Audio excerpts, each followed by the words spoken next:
eternal planner. There is but one authority, and that is Jehovah, the Almighty God. Give witness to him. Hi, I'm a 12-year-old, and I'm an atheist because I do well enough in my classes. This is Rob, the porno king racist. How's it going? I just recently started listening to the show. The end of the world, socialism, communism, the end of the world. The end of the world is coming. It just pisses me off how you say every other religion is false.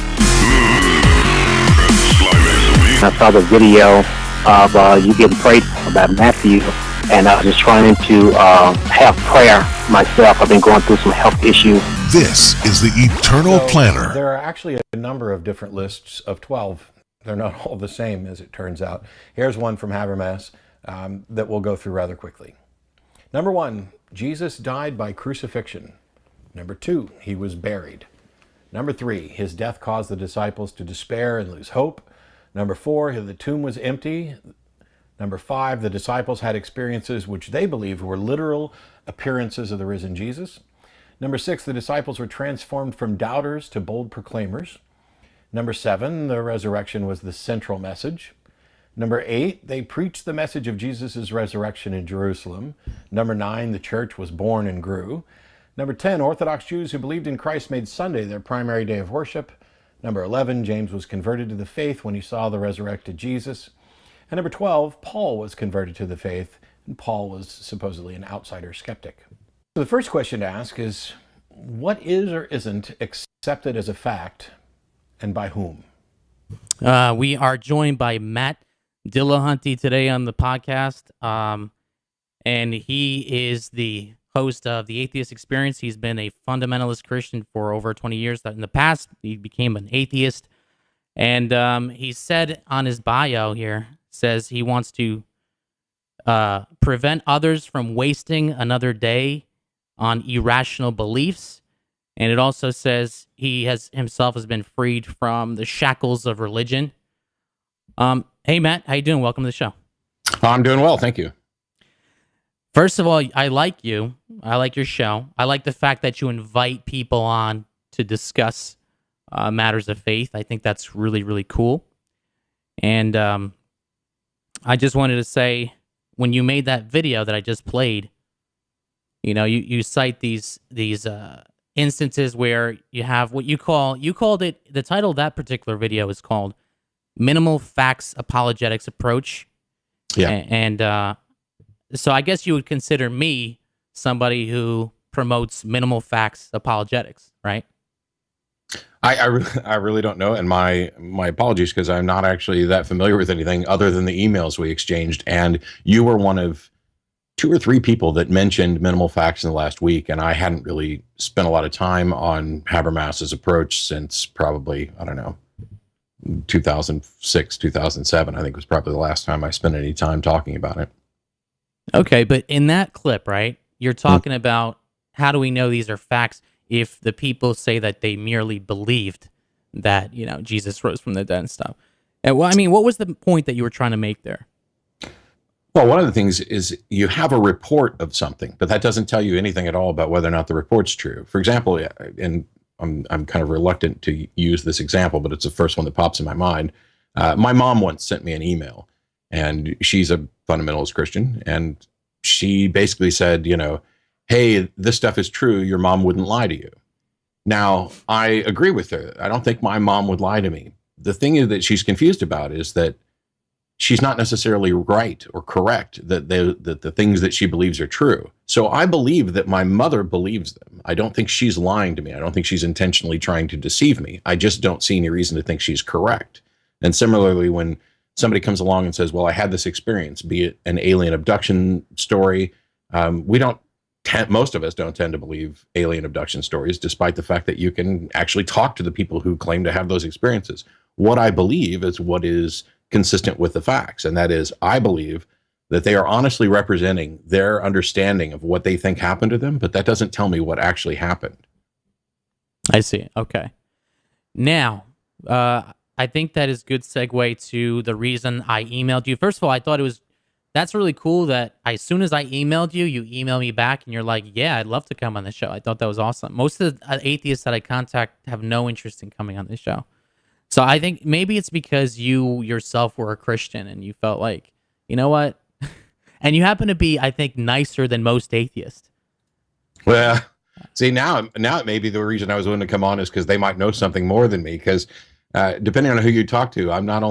It just depends. I can take a phone call on the show, and most call-in shows you're going to get a minute to 2 or 3 minutes tops, and we might have a conversation with someone for, I've had 45-minute phone calls on the show, and then I'll get email, and one person will say, "Oh, I now believe in God because you have the patience of a saint," a sort of a joke of how could you sit there and have that particular conversation. And somebody else will say, "You're an arrogant ass," and they're talking about the same call. So the perception of who is nicer. While I appreciate it, I'm not even sure that it's accurate or relevant because I can hear the same thing about two different things about one person about one event, and it's because we're bringing this baggage into the discussion. Right. No, but my point was that you were willing to come on and discuss the Shroud of Turin, which is the reason I emailed you in the very beginning, and I think that that's cool because other people have not done that. So let's talk about the Shroud of Turin. Now, I want to kind of like lay out the case for why Christians believe that the Shroud is valid and authentic, and then I guess you can give your response. I would say though that this idea that Christians believe, you're talking about a fairly small subset of Christians who believe that the Shroud is valid, that it's real. I mean, it's not like all Christians everywhere, not even most of them, or at least I haven't seen any information that it's most. So where were you looking? Just curious, out of curiosity. So one of the things, when something like the Shroud is discussed, I tend to go out and I've read several books, but I hit a lot of websites to talk about this. And the thing is, many of the claims are being rejected by Christian websites, some of them, as well as skeptic websites, or at least websites of people who are identifying as Christian. So my big point is to make a blanket statement that Christians believe this. I'd need to see some kind of data to show that the majority of, or most or all Christians believe this. Well, I hear what you're saying, but this is also new information. I mean, a lot of this information, the new research that was recently done, this is all coming out just a couple years ago. I don't think we've been able to catch up in terms of most Christians believing this. I don't think they've heard this. A lot of this is completely new. Okay. But anyway, it'll be new to me too. But let's go through some of this stuff. Okay, I have a list of 10 items. All right, guys. So, by the way, if you have any comments, or I'll be checking the chat box. If you want to call in, the number is 718-407-0287. If you have anything to add, I have a list of 10 items that I'm going to provide for you right now relating to the Shroud of the Turin and why I believe it's authentic. All right, number one, the Shroud. I'm going to just make it as brief as I can for each one. The Shroud of Turin Research Project, STRP, which was originally the 1979 group consisting of Ray Rogers, who was an atheist himself, and he was a skeptic. He determined through his scientific study that there were no pigments or dyes in the shroud, which dispelled the notion that this was something that an artist painted on a piece of linen. Number two, the first carbon-14 dating test showing that the shroud was from the 1200s or the medieval period was proven to be wrong. It's proven to be false. The subsequent tests have shown that it was properly dated to the 1st century, and I will just explain briefly what happened there. So in the first carbon-14 dating test, they saw that there was an interweaving of cotton with the original linen, and that's because the shroud was mended by certain, you don't know who it was, but back when it was in France, before it was moved to Turin, Italy.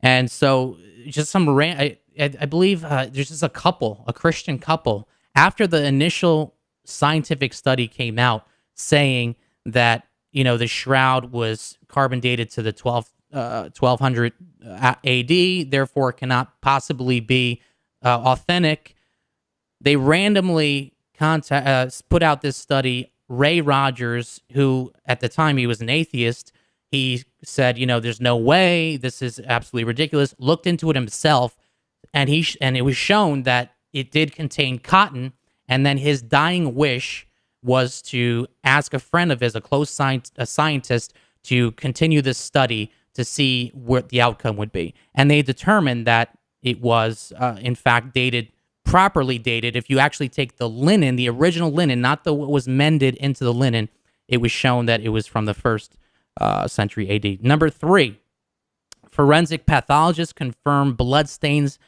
on the shroud were consistent with crucifixion. So numerous pathologists, forensic pathologists, have determined this.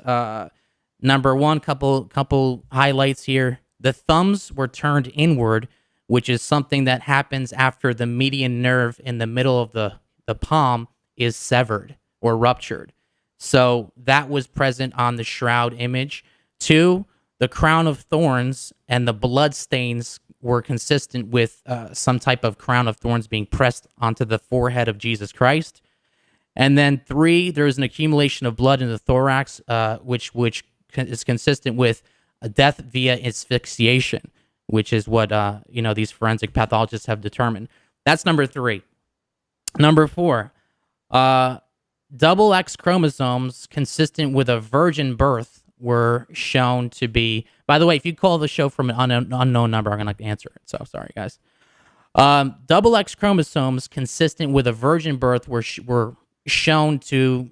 They did a study showing that there was not an XY chromosome, it was XX, which if Jesus was, he contained the genetics. I think someone else said that 23 chromosomes or whatever, half the human chromosome number was present in Jesus's blood. So, God is a spirit, so that would be consistent with the whole virgin birth. Why did he only have half the number of chromosomes? Why did he have XX instead of XY since he was a male? Number 5, the image was X-ray quality, and basically it was a 3D image, photo negative. VP8 analyzer technology determined that it had a 3D formation on it, which was different than a regular photograph, different than some kind of charcoal painting, different than different types of art, which people would say. Does this make sense so far, Matt? I feel like I'm talking too much here, but I understand you. Okay, good.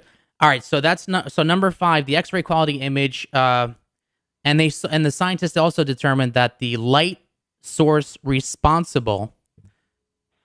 By the way, Matt, are you still there? By the way, I took the caller. What's on your mind? Yeah, what's up?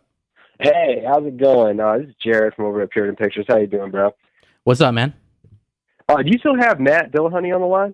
Yeah, but I think I messed up the call. I think he can't hear you now. But anyway, say what it is we want to say, and I'll just repeat it to him. Okay, awesome. So what I wanted to ask him was, I watch his show actually a lot. It emboldens me in my faith. And I know that he comes from a Christian background. So I'm assuming that he knows about the end times, Bible prophecy. I wonder what he thinks about some of the synchronicities of what we see happening in our culture and around us, and what he has learned from the Bible and the end times prophecies. So basically, the 300 prophecies from the Old Testament and from the Bible, what does he think of that in terms of how it lines up with end time prophecy?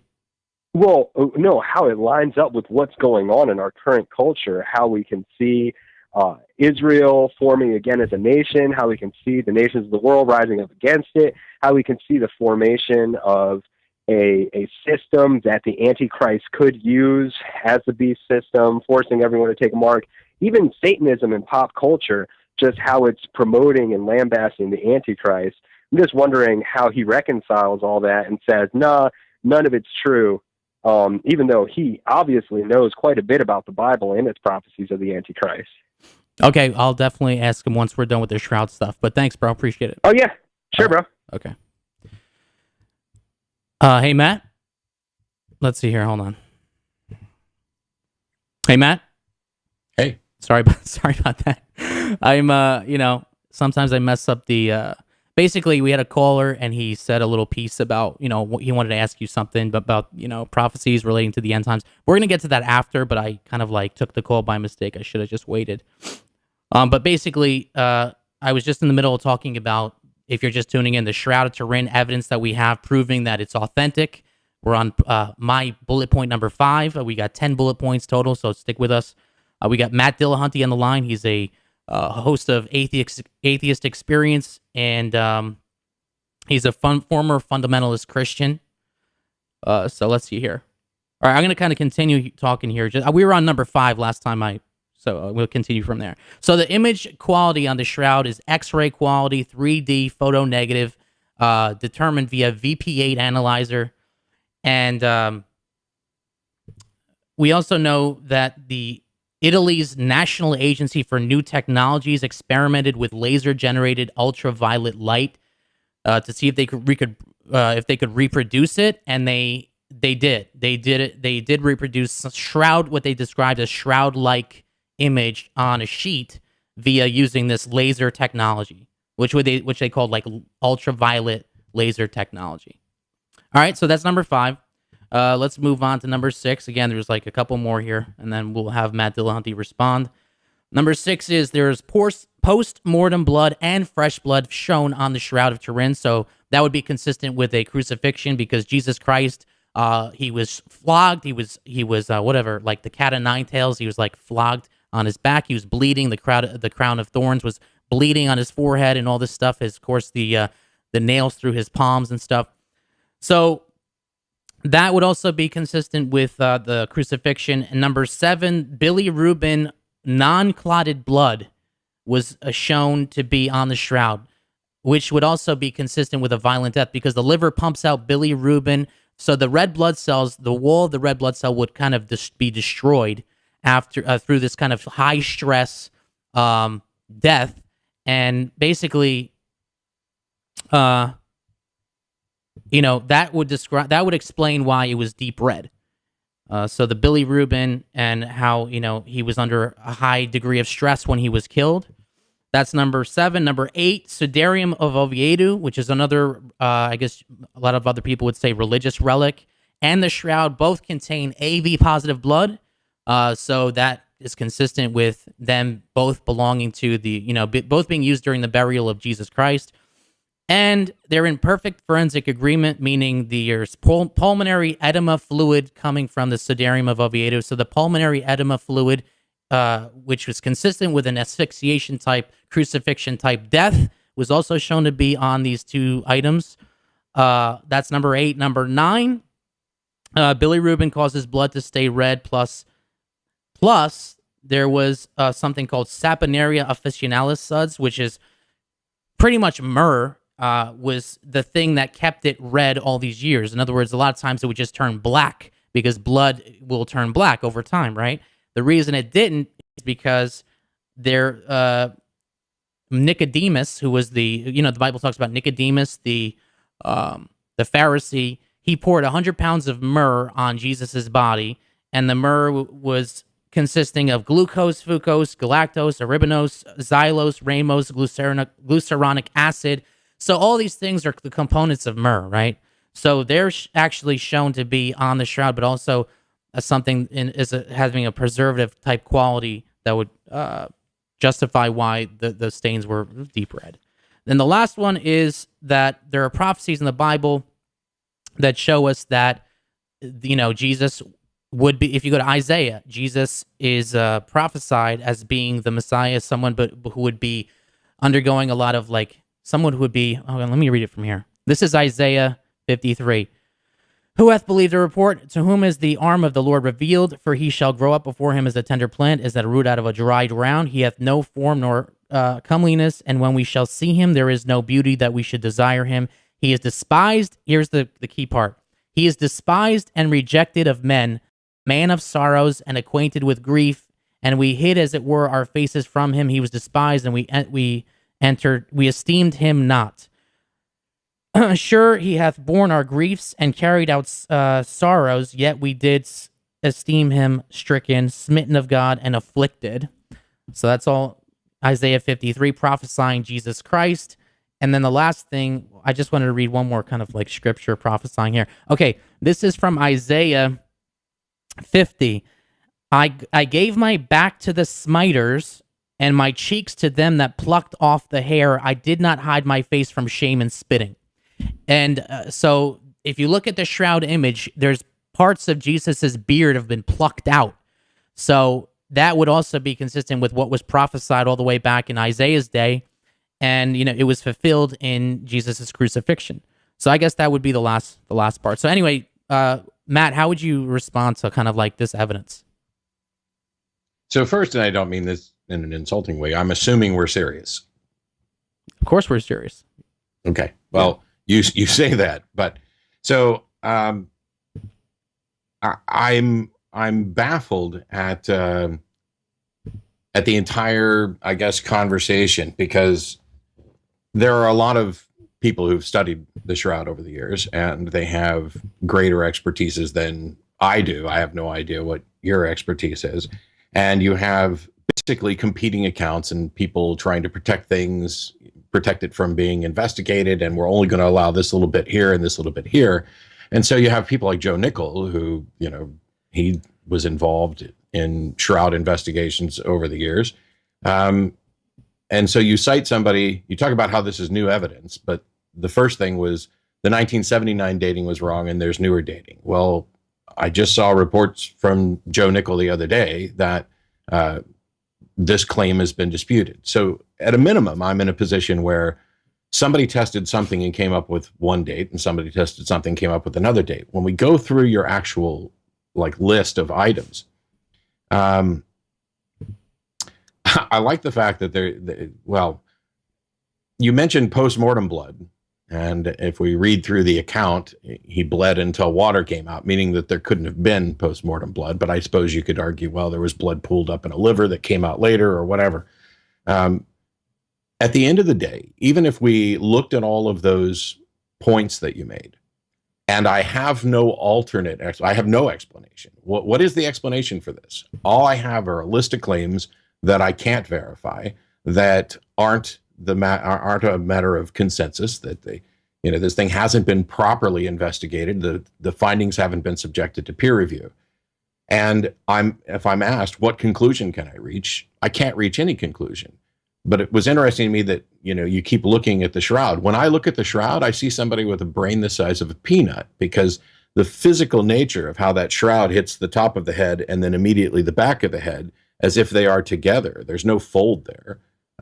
Makes it look like there's no space left for a brain. Everything about it, based on what I've looked at, points to this being ridiculous that it was actually a person. But even if it was a person, and even if you can find a way, much like, you read the passages in Isaiah and you find a way to make them seem to fit Jesus, when there's no indication that those passages actually do refer to that, what conclusion can I reach? I have, at best, an item for which I have to say, I don't know how it came about.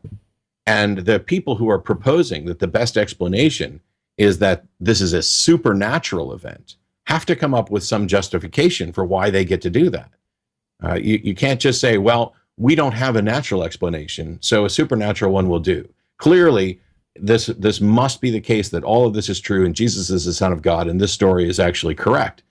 Even if the story of even if the story of Jesus existing was true and that he was crucified was true, and this shroud confirms that there was some person like that, you have no grounds to conclude an explanation for the shroud. And certainly those grounds don't get to, well, he was raised from the dead and he, reigns in heaven. You can't reach that conclusion, because we have no way to investigate the supernatural, no way to confirm that it's real, no way to confirm that it can interact with the natural world. And until somebody provides a mechanism like that, we don't get to offer those sorts of things as explanations. My point, my claim isn't, this is all false and there's nothing supernatural. It's nobody can confirm that there's something supernatural going on here. So you're basically saying, I don't know. Correct. And as far as I can tell, neither does anybody else, because nobody's made a demonstration of how they could know that their explanation is correct. What's your explanation? I just said I don't know. I don't have an. What's your guess if you had to make one? I don't have an. What's your guess if you had to make one? As to what would be the explanation for this?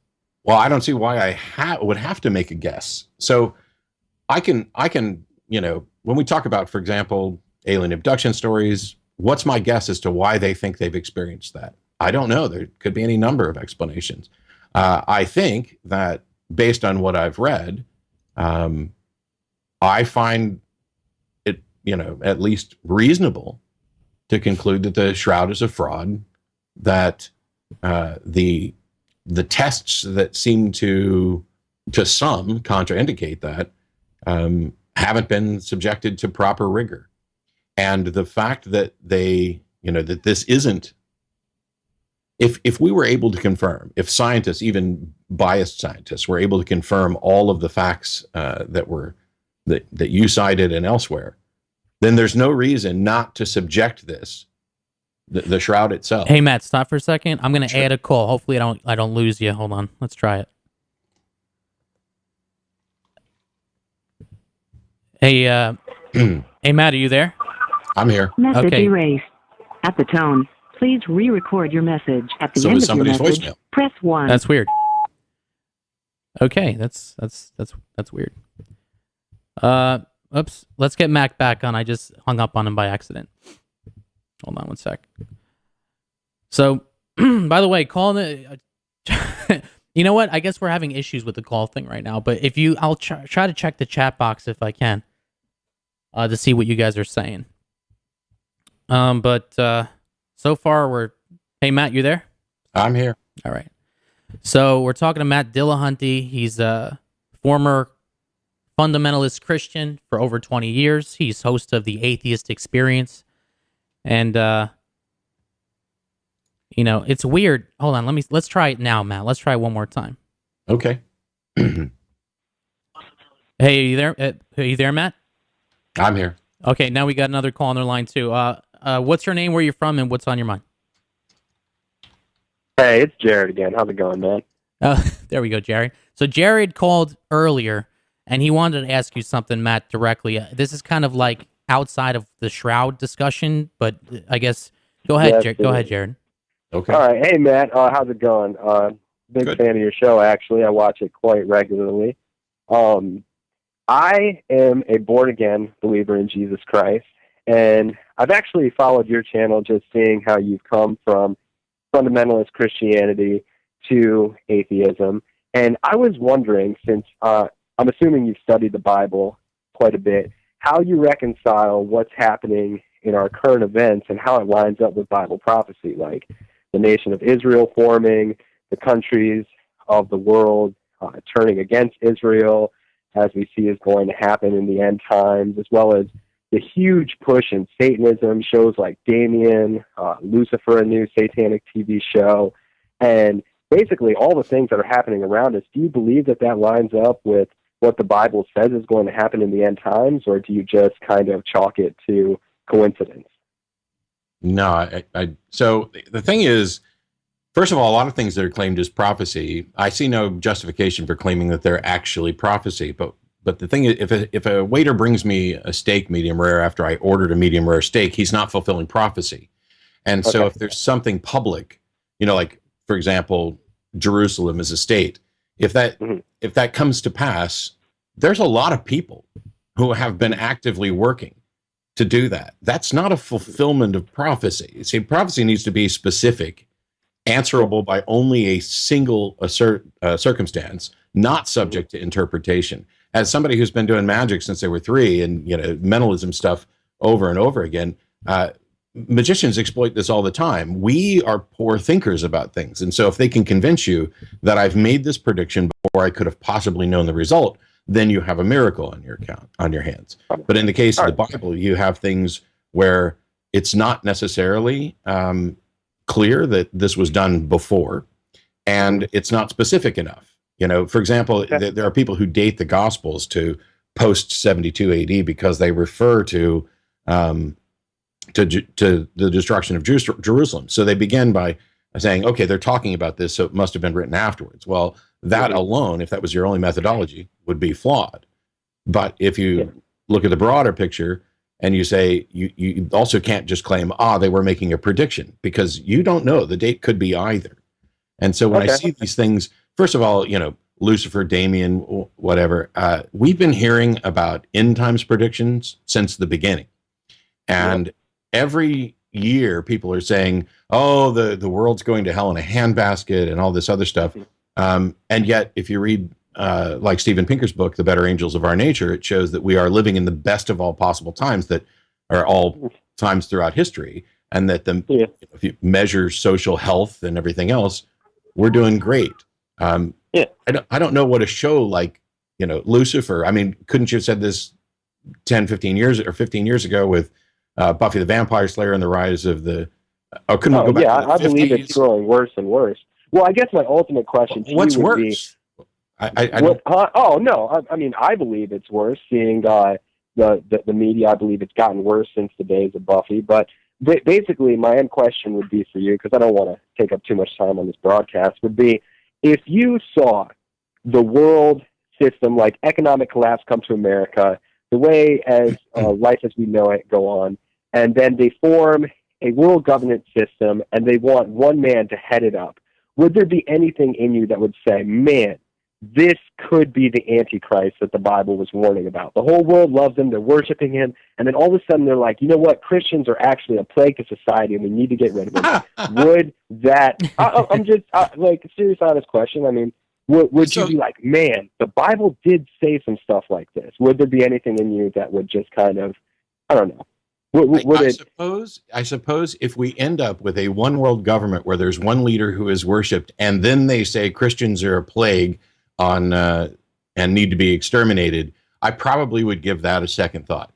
But well, then I'm going to continue to pray for you, Matt, because I do watch your show. It actually emboldens me in my faith for Jesus Christ. I've seen you guys go to Joel Osteen's big, huge temple of Satan. So I just want you to know those guys are satanic. They're liars. They're evil. How do you know that? Oh, I know that because of their fruit. Jesus says you will know them by their fruit.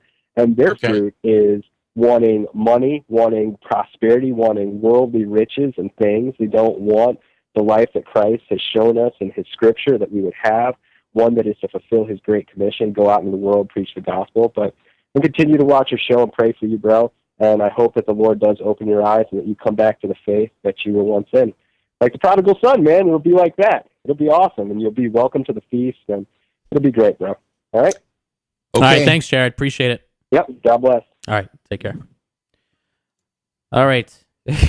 So, I'm trying to take calls in between, so sure. You can still, I don't, that's okay, I think, right? It's just, I apologize because there's aspects to this that I find strange. Now, my understanding is, Shroud of Turin, generally debunked, generally disregarded, but even if it wasn't, there seems to be like this implication that unless somebody can fully debunk the Shroud of Turin, the explanation that you accept somehow becomes the default one that we should all accept, or that is most reasonable. And I don't see that, because every claim has a burden of proof. And so if the claim is that the best explanation for this is that, Jesus was God, etc., then that is something that has to meet its burden of proof. And you can't do that by simply saying, hey, I don't see you guys offering any explanations, because the truth is some things are unexplained. And when you have, turn the shroud over to a panel of discipline, because first of all, we don't need the shroud. The shroud doesn't need to be protected like it's a holy relic or something. And holy relics don't need to be protected. If you submit that shroud to a proper, funded, peer-reviewed, unbiased scientific analysis, and it manages to somehow confirm your claims, then the shroud becomes irrelevant. We now have that data. I find it strange because when I talk to people and I say, okay, what's the evidence? Why do you believe? There are a number of different categories. Some people don't need any evidence. Some people say you can't have evidence, that belief in God or the tenets of faith are matters of faith, where God is granting you by grace this faith. And it's weird because the people who want to point to the shroud as evidence, the shroud is at best bad evidence. I mean, there's no way to get from here is a shroud to there is a God. There's no connection because we don't have a mechanism to investigate the supernatural. And so it puts people in this strange position where they think either God doesn't want to give clear good evidence, and so he gives bad evidence, or they think he is in fact giving clear good evidence, and that raises the question, why wouldn't he give even better evidence, clear evidence? Why isn't the existence of God, why isn't he communicating directly with people instead of, supposedly picking out individuals and leaving rags laying around? So you're saying that I lost your video, by the way. Okay. Yeah, no, it doesn't matter. Can you hear me? Yeah, I can hear you. Okay, good. So you're saying that this evidence is not good enough, and if God really did exist, why wouldn't he provide better evidence? Yes. All right. Well, to me, it's just I didn't expect to convince you on here, Matt, and I'm not going to try to. I just wanted to present what people are saying about the shroud, and to me, that certainly is a lot of evidence. To me, that's not just one or two little tidbits of information. First of all, let's remember this shroud has been studied more so than any other, I guess you could say, piece of cloth in history. This has been something. Oh, that's not true. It's not? How did you determine that it's been studied more than any piece of cloth in history? Well, as far as I understand it, this shroud has been preserved for years. It's been even preserved before isn't studied. Well, it's been considered to be something that we should keep as something that we can use to later, because science didn't exist back then, Matt. There's no way to. Tiny fragments of the cloth have been examined on a couple of occasions, and some other people have been allowed to look at it. It's been protected from proper investigation for its entire life. Well, I mean, Matt, we've only had the ability to scientifically study it in the past 100 years or so. Okay, so why haven't we? I mean, but even to say it's the most studied cloth, that's one of those things that is, deception via statistics. The most studied cloth still could not be sufficiently studied. It's not like we have a lot of other cloths that we've spent any time being concerned about. All right, well, listen, let me backtrack what I said then, because, obviously it's not important that it's the most studied cloth. That's irrelevant. That's neither here nor there. Doesn't really matter anyway. So okay. I'll give you that. But the point is, there is a lot of evidence that supports the Shroud of Turin being authentic. And you have... What do you mean authentic? Authentic meaning it is what people say it is. It's actually the burial shroud of Jesus Christ, and it shows you that Jesus Christ rose from the dead. So how does it first of all show that Jesus Christ rose from the dead? Okay, so the X-ray quality image, right, which is a 3D formation, photo negative, it's been studied. This image is not painted on. And I don't care. The light. How did they determine that the best explanation for that image is resurrection? Do we have a resurrection we can compare it to? Do we have a resurrection image we could compare it to? Okay, let me finish. Okay. But I hear what you're saying. There is no other evidence of some other resurrection we can compare it to. That's something we don't have. But here's what we do have. They say I'm talking about the scientists. These are people who are skeptics by nature, people who've studied this. They've said that the light source, this is what they've determined. The light source responsible for this image is not of the spectrum we know, they said. They said it's shortwave frequency 750 trillion cycles per second at a minimum. And I'm going to show the listeners out there. You can't see this image, but I'll explain it to you what it is. This is a Hiroshima image after the atomic blast in Hiroshima. And if you notice, the gamma rays or whatever energy coming from this atomic bomb left an imprint on this house. There were people standing there. They were completely obliterated, and it left an image on the house behind them. So they know that energy has an effect on. It leaves images, just like gamma X-ray images leave images on physical objects. That's what they've shown. But they don't know what caused this particular image to be on the shroud. This is what they've said. And they've tried to reproduce it. They've said that the only way that they could reproduce something that was shroud-like was by using some kind of laser-generated ultraviolet light. So my answer That's is what I we don't have. know, and their answer is I don't know. So how do we get to the best explanation is an actual resurrection? Okay, well, to me, their answer, first of all, I don't know if their answer is I don't know. You just said that. No, I mean, I didn't. I said that they've tried to reproduce it, and it's Right. and it created something that was shroud-like. So You, what you said they don't know how to reproduce this. They no, don't know what. No, the I didn't say cause that. was. I said that I think if you rewind, you'll find that you actually use the words. They said they didn't know, which is what I was agreeing with, which is why I wrote it down when you said it. Okay, they said they didn't know what type of light source it was. Correct. But And if they don't know what type of light source it is, how do you reach the conclusion that the light source must have been supernatural? well, I mean, in an empty tomb where back in 1st century AD, You're making a lot of assumptions. You're assuming all kinds what of what other light could it be? that's an argument from ignorance. It's a fallacy. I'm saying I don't know, and Right. the scientists are saying they don't know. The ones you referenced, which, by the way, scientists are some of the most incredibly easy to fool because of the rigor that they normally work under. This is why James Randi with Project Alpha was able to convince scientists that these two magicians had psychic powers.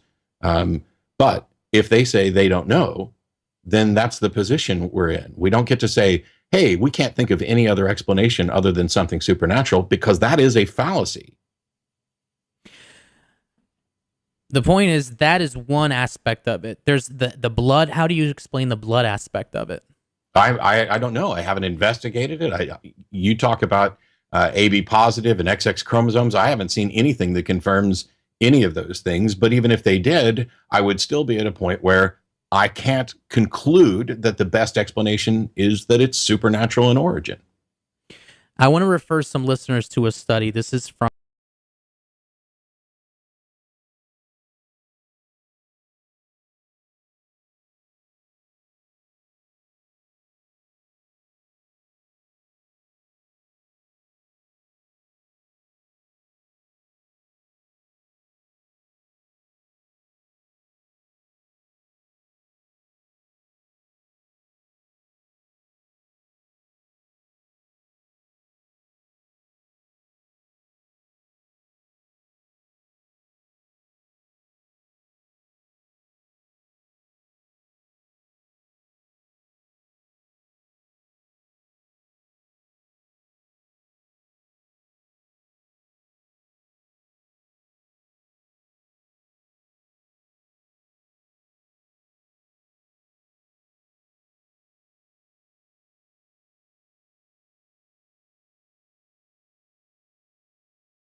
off Matt, but it's been studied a whole lot.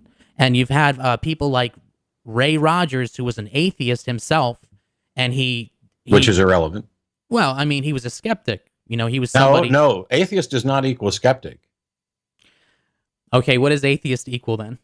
Atheist is somebody who doesn't believe in God. That doesn't necessarily mean you're a skeptic. And there are tons of people in the atheist community who aren't skeptics. Well, the reason I say skeptic, though, because this skeptic is It's because it sounds like an actual skeptic was involved. Joe Nickell is a skeptic. Joe Nickell is the skeptic who's probably spent more time studying and talking about the shroud than anyone. really more than the guy who studied it in 1979, Ray Rogers, who was part of the I'm original not convinced that STRP. Ray Rogers is a skeptic. I'm convinced Joe is. I've met him. Oh, you've met Joe Nickell. Who is Joe Nichols anyway? I've never heard the name. Okay. Joe Nickell is part of the Center for Inquiry, and he is a skeptic researcher who has been all over television and in books and has studied the shroud and ghost claims and pretty much anything else that people offer, and has investigated these things. I mean, so based on one person's no, analysis. I'm not, wow, this is so strange. I'm not saying anything based on one person. You cite someone who you say is a skeptic who believes something, and I pointed out that I don't know whether or not that person's a skeptic, but I do know a skeptic who spent probably more time studying this than anybody else that I've heard of. Maybe not more than Rogers, but I'm not saying that. first of all, my position is I don't know. I don't need anybody, skeptic or otherwise, to reach the conclusion that I don't know. You act as if you read Joe Nickel and now you don't believe. No, I looked at the information and found that it has not met its burden of proof. And also, I have this fundamental understanding, which I've tried to convey several times, that even if everything you've said is correct, we do not have justification to claim that there's a supernatural cause for it. You have to provide a mechanism by which you can confirm supernatural causality. That mechanism doesn't exist. We're going to take another call real quick. Let's just see if this works here. Sure. Hey, welcome to the show. What's your name, where you're from, and what's on your mind? Yellow. We are the New World Order. We all take over. We're going to kill you all. The establishment will rule. All right, great. Kill them all. All right. Hail Satan. All right, let's get Matt back on the phone here. I was really hoping that would not be one of these people. There we go. Hey, Matt, sorry about that. I get that guy calling all the time. He's always... I just have no way of screening him because I don't have a call screener. Yeah, that's one of the things we did with the new studio is make sure we got a voice over IP with call screening. People like that don't help. I don't care what side of this issue they're on. Yeah. And yet I would be pretty convinced that this individual is probably one of the many jerkish atheists who run around thinking that they're accomplishing something by saying stupid things, and they're not. Yeah. All right. So we're talking to Matt Dillahunty. He's a former fundamentalist Christian for over 20 years. He's host of the Atheist Experience, and we're talking to him about the Shroud of Turin and other things. So Matt, you said basically you don't know, and the foundational thing is I have no good reason to believe that anything supernatural exists or interacts with nature. And before anyone can be justified in pointing to the supernatural as a plausible explanation or a probable explanation, they first have to demonstrate that it's possible. And there is no mechanism. This is a reason why science relies on methodological naturalism, which isn't the assumption that the supernatural isn't real. It is the recognition that we can't verify the supernatural, and so we don't get to use that as an explanation. And when I run across believers, we get the argument from ignorance fallacy over and over again. What else could it be if it's not supernatural? And that is a fallacy. That is exactly how you lead yourself. The godmen in India who claim to be able to live off sunlight, if they're investigated to the extent that we can, the only conclusion people come up with is maybe they must be doing what they say they're doing. Yeah, but that's not. I don't think that's equivalent. I think if you talk about the shroud itself, that's not an equivalent. Yeah, I don't think it's equivalent either. I think the possibility of living off sunlight is at least still within the realm of what's naturally possible. And you're talking about a resurrection event that produces massive amount of light and leaves an image on a shroud and all this stuff. So when I use like the alien abduction stories for a reason, because I don't believe that people have been abducted by aliens, and the majority of people that I talk to don't either. And yet you can meet them and you can talk to them. They'll tell you their stories. Their stories are similar. These people in different areas at different times have similar stories, and put them under a polygraph, even though there's a ton of problems with polygraphs. I'm not saying that they're telling the truth, but they don't necessarily show deception. And yet we don't believe them. And the reason we don't, or the reason I don't, is because their testimonial evidence, even when there are, cite crop circles or 1,000 people standing around seeing lights and stuff, that's not enough to reach the conclusion that they reach. And yet the claim of aliens is not a supernatural one. It's a natural one. I think it's entirely reasonable to presume or to conclude tentatively that there may in fact be intelligent life somewhere else in the universe. The universe is massive. It's almost absurd to think that this is the only place where life or but we could be the first. We could be the only. I don't know. But they don't have to appeal to anything magical or supernatural for their story. And so if we're not willing to accept, naturalistic claims that are extraordinary without good evidence, well, how could we possibly accept supernatural claims? I mean, the extraordinary claims require extraordinary evidence, and simply pointing to a piece of cloth and saying, "Hey, the scientists aren't able to replicate this or figure this out," when we have actually, competing or conflicting accounts from different people who've studied it. I just don't see Not how really. you can get to the supernatural. We don't have too many conflicting accounts, really. I mean, but let me just say, I don't want to kind of like beat this to death here. I want to switch over to the next topic, but I just want to say one last thing about the shroud.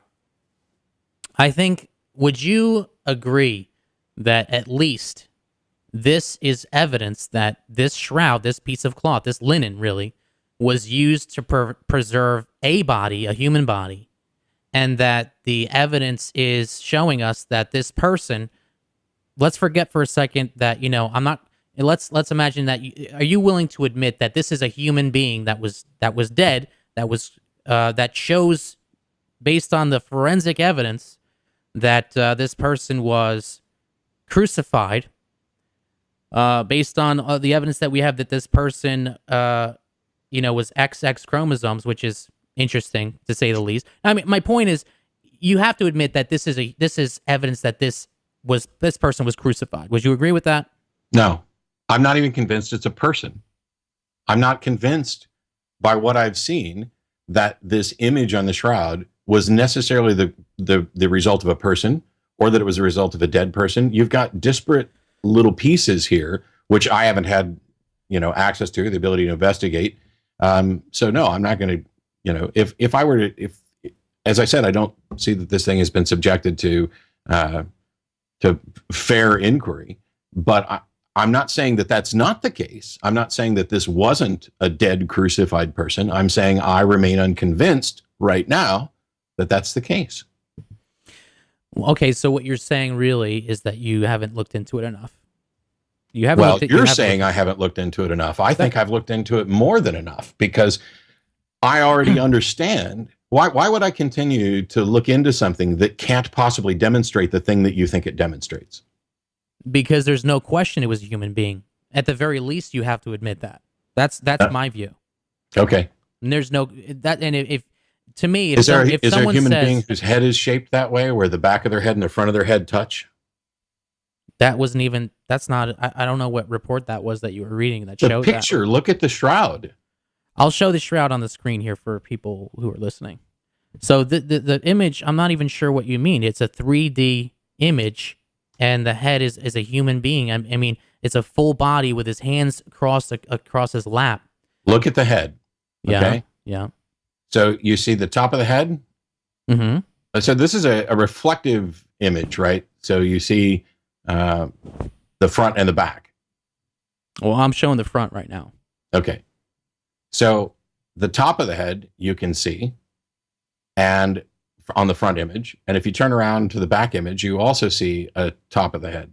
The head is, disproportionate. And the only way to get that with a shroud that would actually cover around the top, so those two things are lined up, is if those 2 points touched. You'd actually end up with like a pinpoint head. But even if that's, illusory or incorrect, I don't see how one can conclude, based on the information we've seen, that this necessarily is a crucified blah blah blah blah blah blah blah blah blah.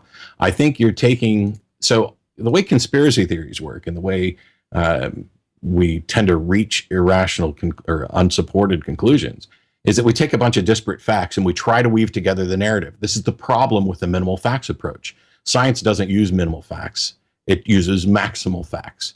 What if you only had 2 facts? What conclusion? How many? You need some number of facts in order to be able to conclude anything. These are facts that what I stated were facts. It doesn't mean they're true. They're not true facts. So they are facts in the sense that they are points being offered in defense of something. We haven't established that what you've said is actually true. Okay. Well, let's leave it there. But okay. I'm curious to what you guys have to say. Either call in now or leave a voicemail later. The number is 718-407-0287. We're talking to Matt Dillahunty. He's a former fundamentalist Christian for over 20 years, and he's an atheist. He's host of the Atheist Experience, and he's joining us now. All right, let's switch gears, Matt. Let's talk about number one, we want to get to testimonies because that's pretty much what I've been doing for the past 4 years. I've been documenting 155 testimonies, but first I want to ask you just real quick. This is like a short answer type question. What's your take on Ron Wyatt's biblical archaeology evidence, like ArkDiscovery.com? He says that he discovered the site of Noah's Ark. He says he discovered the site of the Red Sea crossing. He says he discovered the site of Sodom and Gomorrah based on, evidence. And then this is stuff that, people say is true. There's actually a theme parks around this Noah's Ark discovery now. Yeah, it's embarrassing. Okay, why? Ron Wyatt made a bunch of claims over a bunch of years before he died. He found the Ark I don't know how many different times, and people investigated. And every time that we were actually able to investigate, we found that he was wrong, which is why he came up with different locations for these things. But at the end of the day,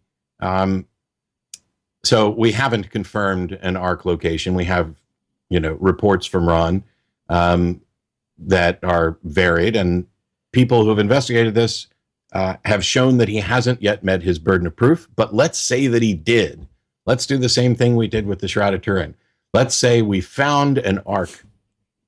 What does that tell us? Does it confirm that the Bible is accurate in its telling of that story? Well, your argument is that it's just an Ark. It doesn't mean it's Noah's Ark, right? I'm not. Well, I don't even know how we could confirm at this point that some wood frames in a particular shape would depend on how much is actually there to investigate. But that doesn't tell us anything about the story. That doesn't tell us anything about the story about that item, whether or not it's true. And we still haven't confirmed that this is the item that's being talked about, because we have, boat narratives and flood narratives from Gilgamesh and other things as well. But I guess, to be as charitable as possible, let's say that Wyatt found something which, upon thorough investigation, matches the described size and parameters of Noah's Ark as it is in the Bible. It doesn't tell us whether or not the rest of the story is true. Was it a global flood? Because not every Christian believes it's a global flood.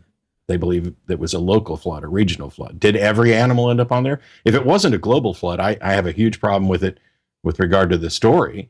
But if it was a local flood, we have local floods all the time. And the idea that, somebody would build a boat or have a boat is not absurd. But we can't even get there, because what Wyatt has reported hasn't withstood the rigor of investigation. Where's Noah's Ark? You're asking me where it is right now? It's in Ararat, Turkey. How do you know that? That's where he said it was. Okay. I agree with you. That is one of the places that Wyatt said it was. Mm-hmm. But I asked, where's Noah's Ark? Not where did Wyatt say Noah's Ark is? Well, I know that a lot of people have stated. Well, here's the point. There's always going to be people who disagree, people who say no, you guys are wrong. But my point is, I guess everybody has to investigate these things themselves. The point is, this stuff has been shielded. The people have been shielded from this information because the media has not even talked about it. People. That's conspiracy theorist crap. It's not. The Noah's Ark thing has gotten more press than it deserves. By who? This idea that, okay, if this were true, if the findings of these various researchers who think that the media and the scientific hierarchy are preventing them from exposing these ideas to the public, if this were true, that would mean that there's a conspiracy, not only among scientists, but with the media, to make sure that the truth doesn't get out. And yet, some of the biggest funders, I mean, look at the Templeton Foundation, and science operates on people showing that previous findings aren't correct. If you could demonstrate, for example, that the germ theory of disease was incorrect, you would open up the world to all sorts of new scientific investigations, and that would be heralded. To say that the media, people have been shielded from this because the media won't touch it. No, people have not been shielded from it. There were entire movies about this. Hell, I went to the Noah's Ark movie when I was a kid. There's nothing shielding this. And you have the internet, and you guys are publishing this stuff, and people are, if you do a search for Ron Wyatt, you're going to find countless sites that are getting people this information, but his claims have not withstood the findings of scientific rigor, and they fall firmly into the category of conspiracy theorist, someone who's trying to confirm what they want to confirm, leading the evidence toward their conclusion instead of following the evidence where it leads. Because if there was unbiased, non-propaganda confirmation of Noah's Ark, it would be front page worldwide news in a heartbeat. And if you don't think that, then you bought into some idea about what is or isn't news that just doesn't match reality. We're going to talk about politics too, which is going to be interesting. Stay with us. But Matt, if that were true, then the media wouldn't be totally trying to destroy Donald Trump right now. I don't want to get into that yet right now, but I mean, come on, the media is biased. They have agendas sometimes. I feel like it's not conspiracy theorists to say, the media has a liberal bias. Clearly, it does. Really? So Fox News has a liberal bias? Well, Fox News is the only outlet that has a conservative point of view out of all of them. Yeah, why isn't Fox News publishing Ron Wyatt's crap? Because they'll say anything else. I don't know. I feel like I didn't even haven't looked into it. Maybe they have. They could. Maybe they have, and I just don't know. It wouldn't surprise me, and it doesn't in any way lend it credence. Well, anyway, but all right. So let's put it there. So check it out yourselves, guys. ArkDiscovery.com. Honestly, all I can say is this, and then we'll move on. Jonathan Gray, who was a skeptic of the Ron Wyatt stuff, he himself went out and tried to research it himself, and he came to the same conclusion, as did many others. All right, testimonies of faith. Okay. I have 155 testimonies of faith on my site. These are just people who are Christians who have stories of former drug addicts, former prostitutes. In a lot of cases, they have supernatural experiences that they've had. They all come to the same conclusion in terms of, in one case, I'll just give you one example. This is what was his name? Ron, a different Ron. I forget his last name, but it's on my site. He had a near-death experience where basically he saw the spirit of death, he says. He says that he thought he was going to die, and he had called out to Jesus, and all of a sudden he was saved, basically. He didn't die. He actually felt like his soul was being dragged out of his body. All right, and there's lots of stories like this. I'm just picking one. He felt like his soul was being dragged out of his body, and he was scared. He felt like he was going to be dragged down to hell. Okay, and then he calls on Jesus' name, and all of a sudden it all stops, and then he becomes a Christian. Prior to that, he was a drug addict, transformed, stopped taking drugs, complete transformation. These types of stories where there's complete transformation, like a 180. People do a 180. There's tons of these types of stories, including my own. I have a testimony myself. So what is the atheist stance on these types of stories? Well, there is no atheist stance. I can only give you my stance. Okay. Because I'm not going to pretend to speak for every atheist. Okay, what's your stance? I had a personal testimony as well when I was a believer. One of the things is that testimony doesn't, we're back to, let's say somebody had an absolutely terrible life. They were, mired in addiction, and something happened, and now they're not. Does that only happen when people reach out to Jesus? No. Okay. So we've already determined that dramatic change, including 180s, can happen even if they don't reach out to this particular religious model. Right. Okay. So now we have two scenarios where we've gone from essentially the same starting point to the same conclusion. One of them attributes it to Jesus, and one of them doesn't. How do we tell the difference, and how do we try to determine what the actual cause is for those things? I don't know. That's a good question. Yeah. So this is why personal testimony doesn't do anything for me, because as we learned from, Hume, personal testimony, revelation is necessarily first person, and to everybody else it's hearsay. I can't know what it's like to be you. I can't, know what it's like to go through your experiences. And I don't know what changed you. But there's another aspect to this. Let's say that, hypothetically, there is no God, Jesus isn't real. It would seem that it's not impossible for someone to be in a bad situation, reach out to Jesus and still do a 180, even though Jesus isn't real, right? Because it's possible for them to do it, for this to happen without that. So, okay, you're saying that what if somebody calls on the name of Jesus and they do a 180? How do we know that it's that them calling out to Jesus was the reason that they did the 180? Maybe it could have been some other reasons. That's what you said. Well, we already acknowledged that we can't confirm the reason. I'm simply pointing out that it's possible or not impossible, for somebody to reach out to Jesus, and the result is a 180, even without Jesus actually being involved. I haven't really thought about that, but I suppose it's like, I've got a headache and I say a prayer and it goes away. I've got a headache and I take an aspirin and it goes away. Yeah. I've got a headache and I light a candle and it goes away. All those situations, none of them tells me which of those has actually been a cause. So in order to determine causality, we have to actually investigate. And as I pointed out earlier, the supernatural is something we can't investigate. And so this is what makes it an empty assertion. I'm happy when somebody who has struggled with addiction finds their way free, whether they find their way free because of Jesus or Allah, or even, as unfortunate as it may be, Scientology, or whatever they want to point to as the reason. I'm happy that they are better off. But that tells me nothing about whether or not the reason that they think they're better off is real. I hear what you're saying. I want to answer that. I want to respond to that, but you just made me think of something, and I don't want to forget it. Okay. So Dan Barker came on the show a while ago, and I know you're friends with him. Yeah, I just saw him 2 weeks ago.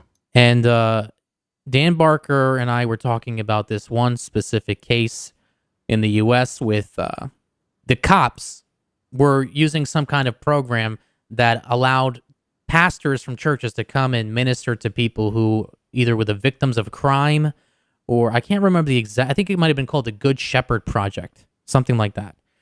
And I remember him saying something like they were the Freedom from Religion Foundation was fighting that project. They didn't want, it wasn't just a matter of we don't want the funds to be, in this case, they weren't getting any funds. These were just pastors who were voluntarily going to these types of crime scenes, people who needed some kind of, help. And what he said, and this is the thing, and I want to ask you if you agree with this. He said that it's a form of taking advantage of people. It's disingenuous. He had a term for it that he used that I can't think of right now. But the point is, you just told me that you don't care if somebody comes to Jesus and they are transformed. You think that's a good thing, you said. But a lot of atheists, no, I don't know if a lot of atheists... That's not what I said. What did you say? I said that I'm happy that somebody is better off and has freed them, is free from addiction, whether they think it's because they went to Jesus or not. I would prefer that people have a good understanding of reality and people offer the correct justification. If somebody tells me I'm free of drugs and alcohol because of Jesus, I'm happy that they're free in drugs and alcohol. I'm not happy that they are still unsupportively, irrationally contributing or attributing that to Jesus. That's something that I still think needs to be corrected, which is why I'm having this conversation about you can't reach that conclusion. Well, okay, well, I want to get back to what we were originally saying, but I just wanted to kind of veer off on this for a second because what you just said kind of disturbs me. It bothers me. You just said that you have a problem with people who believe in Jesus. You say they need help. You're asserting that they need help. They need that they're thinking wrong. They need to be changed. Is that what you're saying? No, I'm saying I have a problem with anybody who believes something without good reason. It's not a problem with them personally, as in, oh, you're a bad person. It is if you are offering explanations that you cannot rationally justify, that aren't supported by evidence, that you cannot confirm. This is it. I'm an atheist because I'm a skeptic. I'm a humanist, a skeptic, and an atheist. I don't, my IQ didn't go up when I stopped believing. I don't look at Christians as if they're stupid. I don't even necessarily look at them with a great deal of pity, although there is some pity in there because I think that they have bought into fundamental misunderstandings about reality. They have beliefs that don't comport with the evidence. They have misunderstandings about how we go about establishing what should be believable. And if I'm wrong about this, then it would be trivial to demonstrate, because if I'm wrong about climate change or vaccines or anything else, we have a way to actually investigate and determine what the facts are.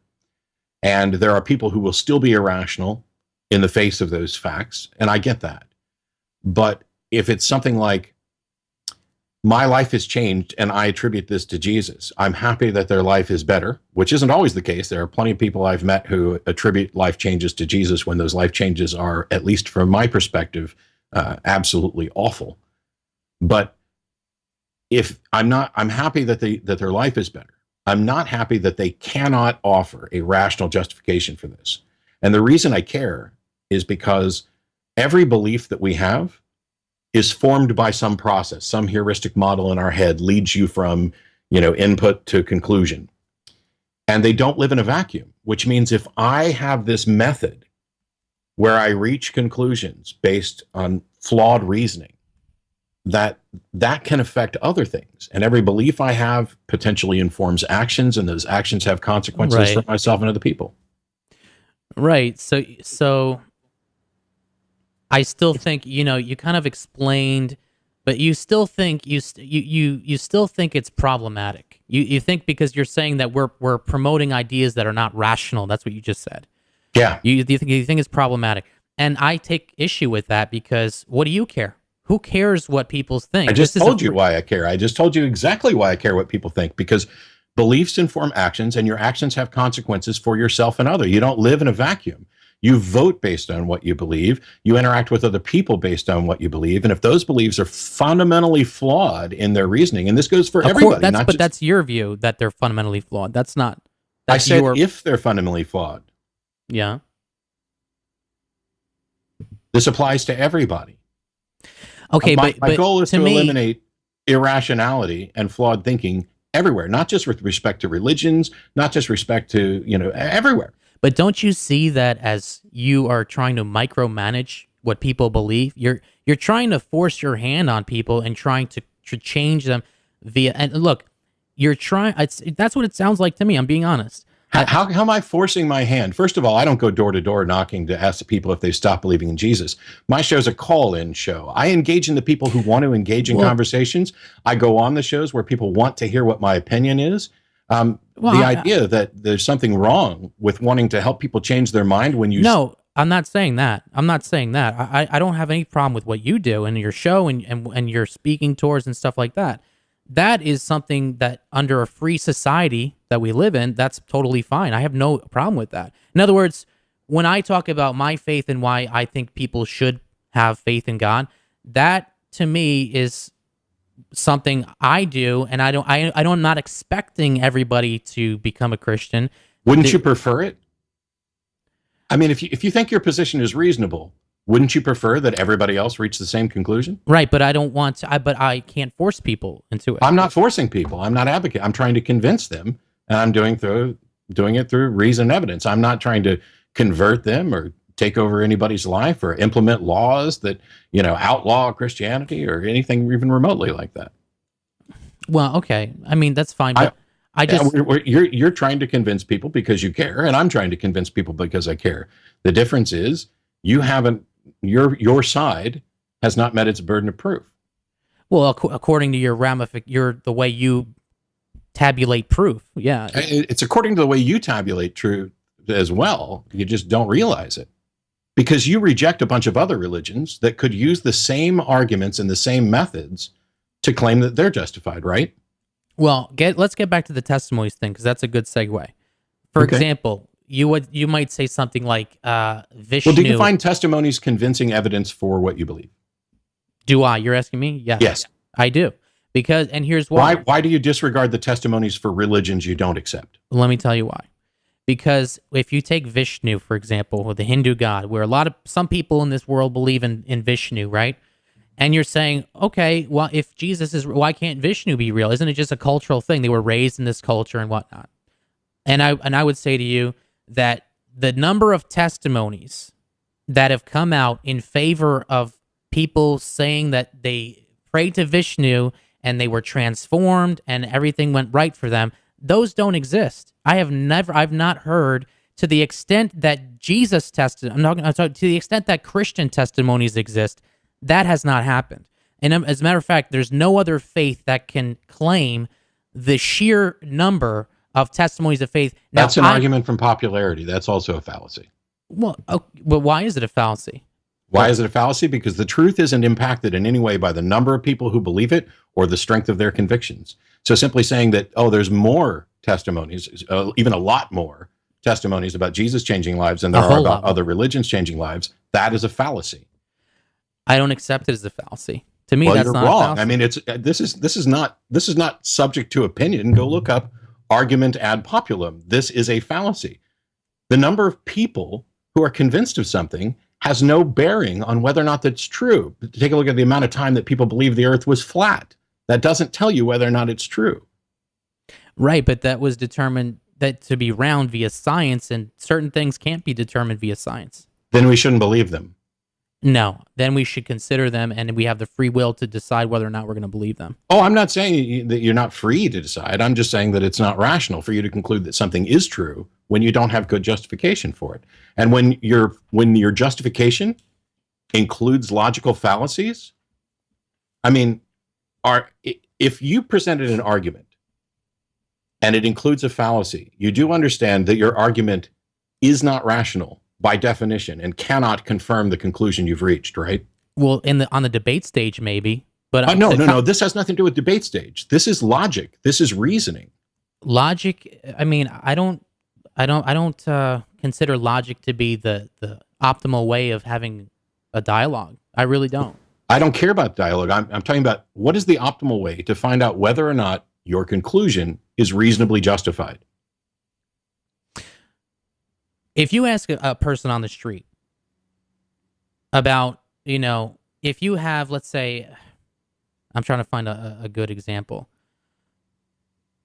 What if you have everybody pretty much... Okay, I'll grant you that in every single case, you can't say that because more people believe X, that X is true. I believe that in every single case, you can't say that. But in this particular... In any case. In this particular case that I'm talking about, I think you can say that. That's an argument from special pleading, which is also a fallacy. But if you don't value reason, if you don't value logical argument and fallacies, I don't know that we can have any conversation until we have a conversation about why you don't care about logic and logical fallacies. It's not... To me, it's just not you can't... You're asking me to play on your ball field. It's not my ball field. It's the ball field of reasonableness. If you don't care about being reasonable, why are we having a conversation at all? It's not a matter of reasonableness. I feel like we're getting off, though. Okay. Go ahead. You do understand that the foundations of logic are the foundations of reason. There is no reason without logic.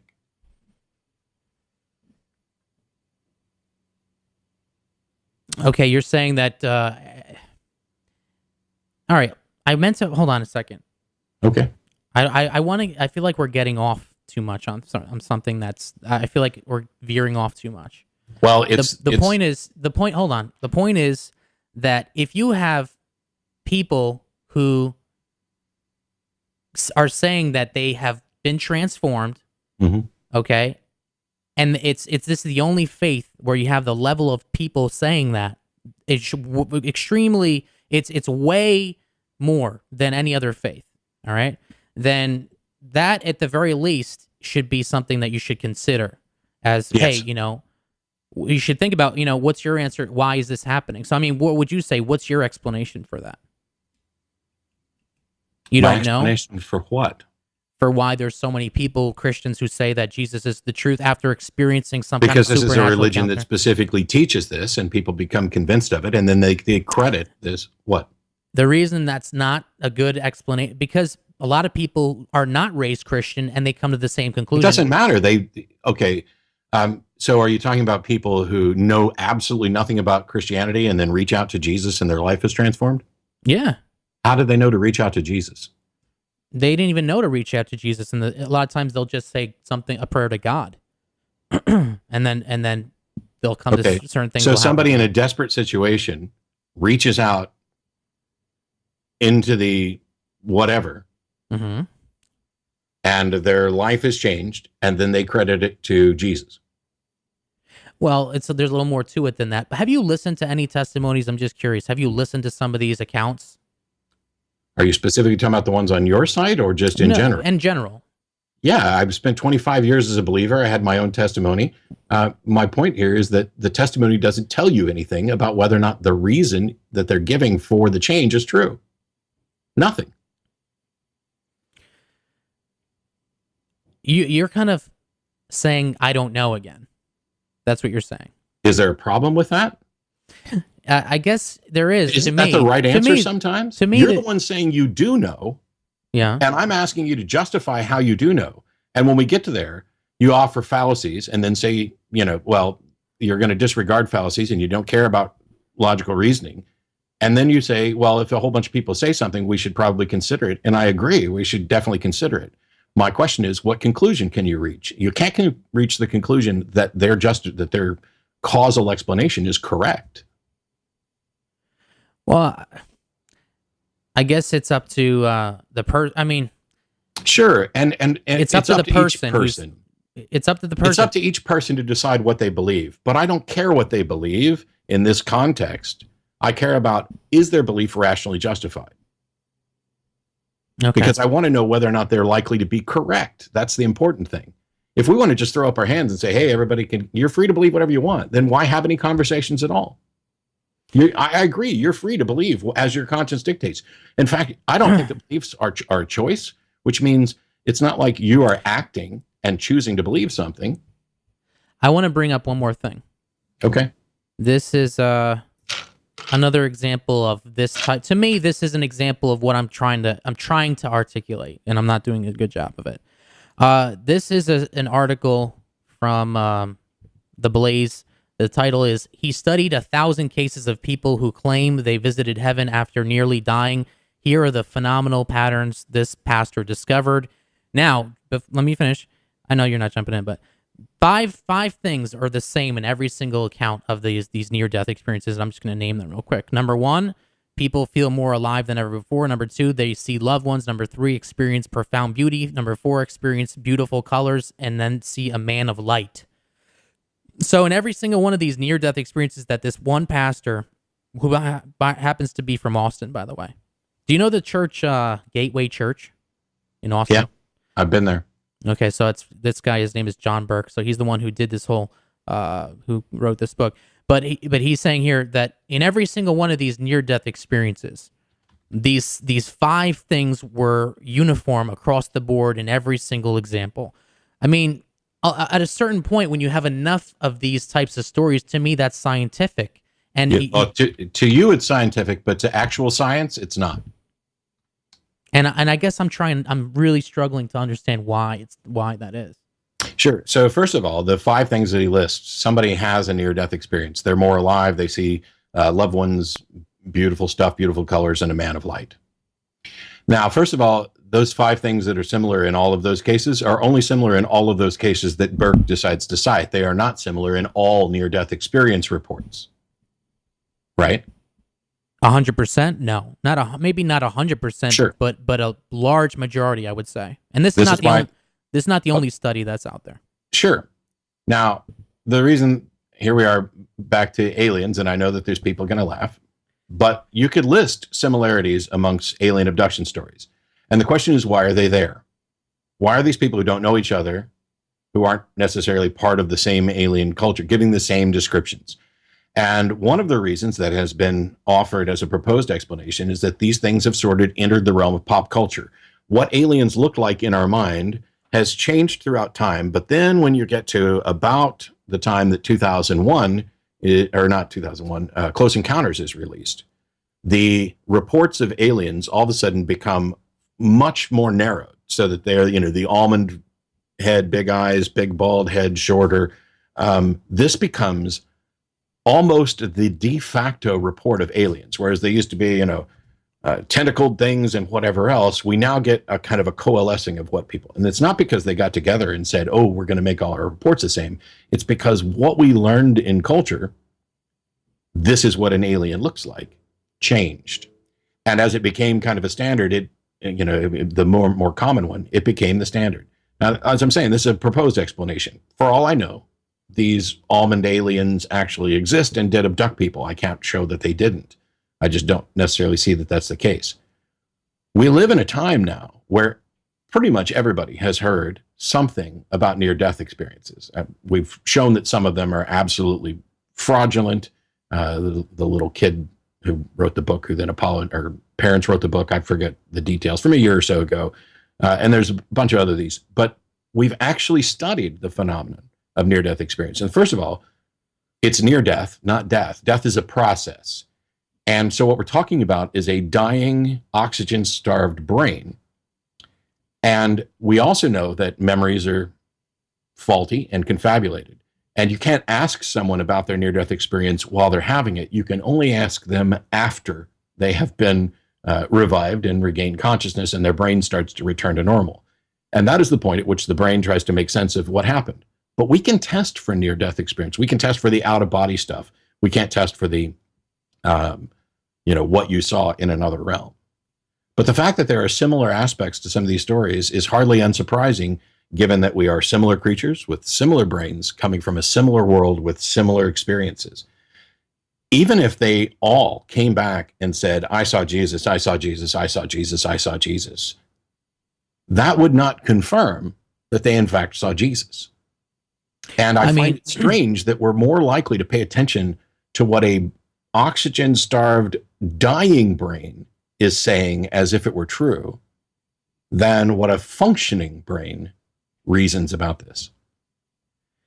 Well, I understand what you're saying. You're saying that the brain could be just creating this illusion that the person is believing to be some kind of near-death. That's what you're saying.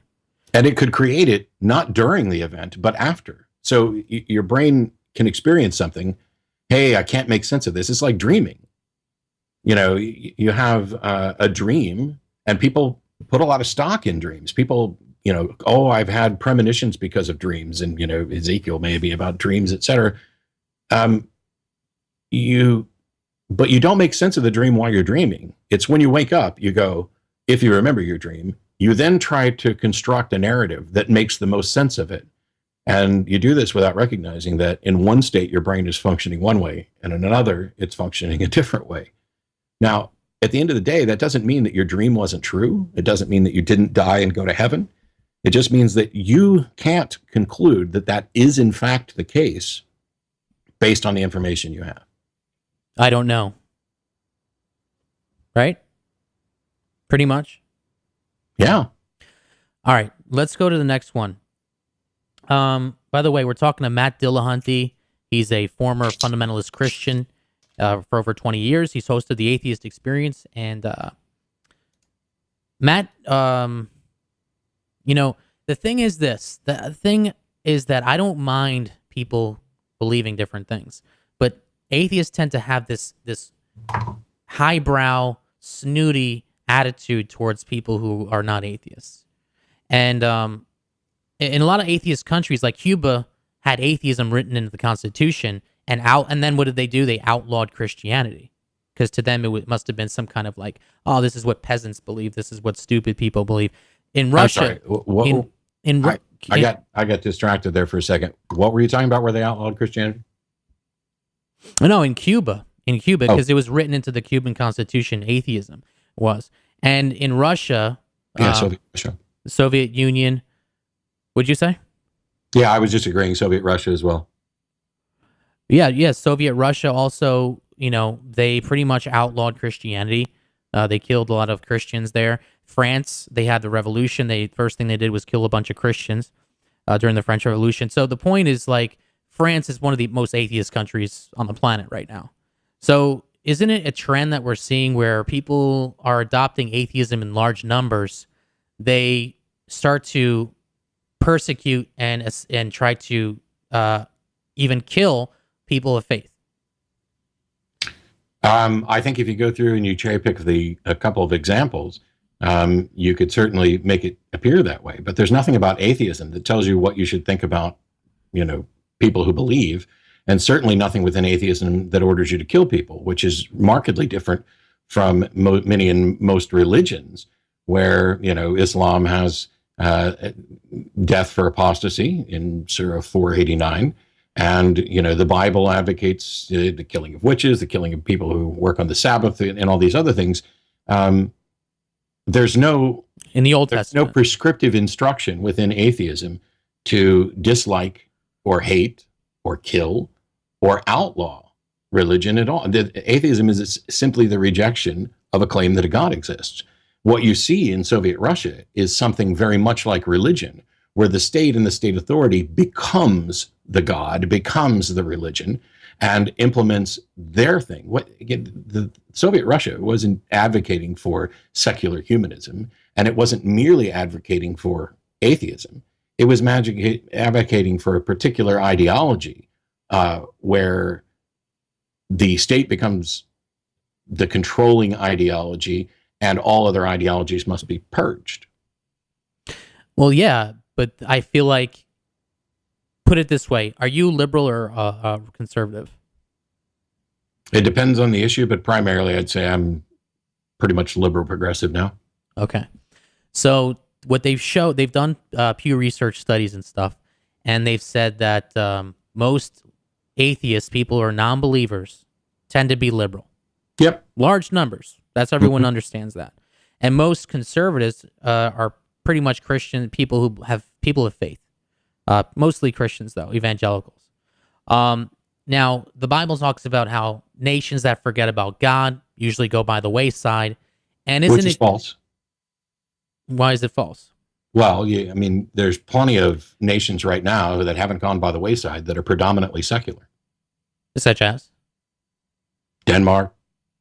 Europe is totally liberal, and they are going by the wayside. Look at the migrant crisis. They haven't yet. They're on their way. Here's the thing. Point to any civilization that hasn't gone by the wayside or won't go by the wayside. Well, this is the thing. When you talk about prophecy and things like this, that they need to have a timeline, because all nations die. Yeah, but you're kind of switching topics a little bit now. My point was that liberal progressive policies naturally bring about the end of a nation.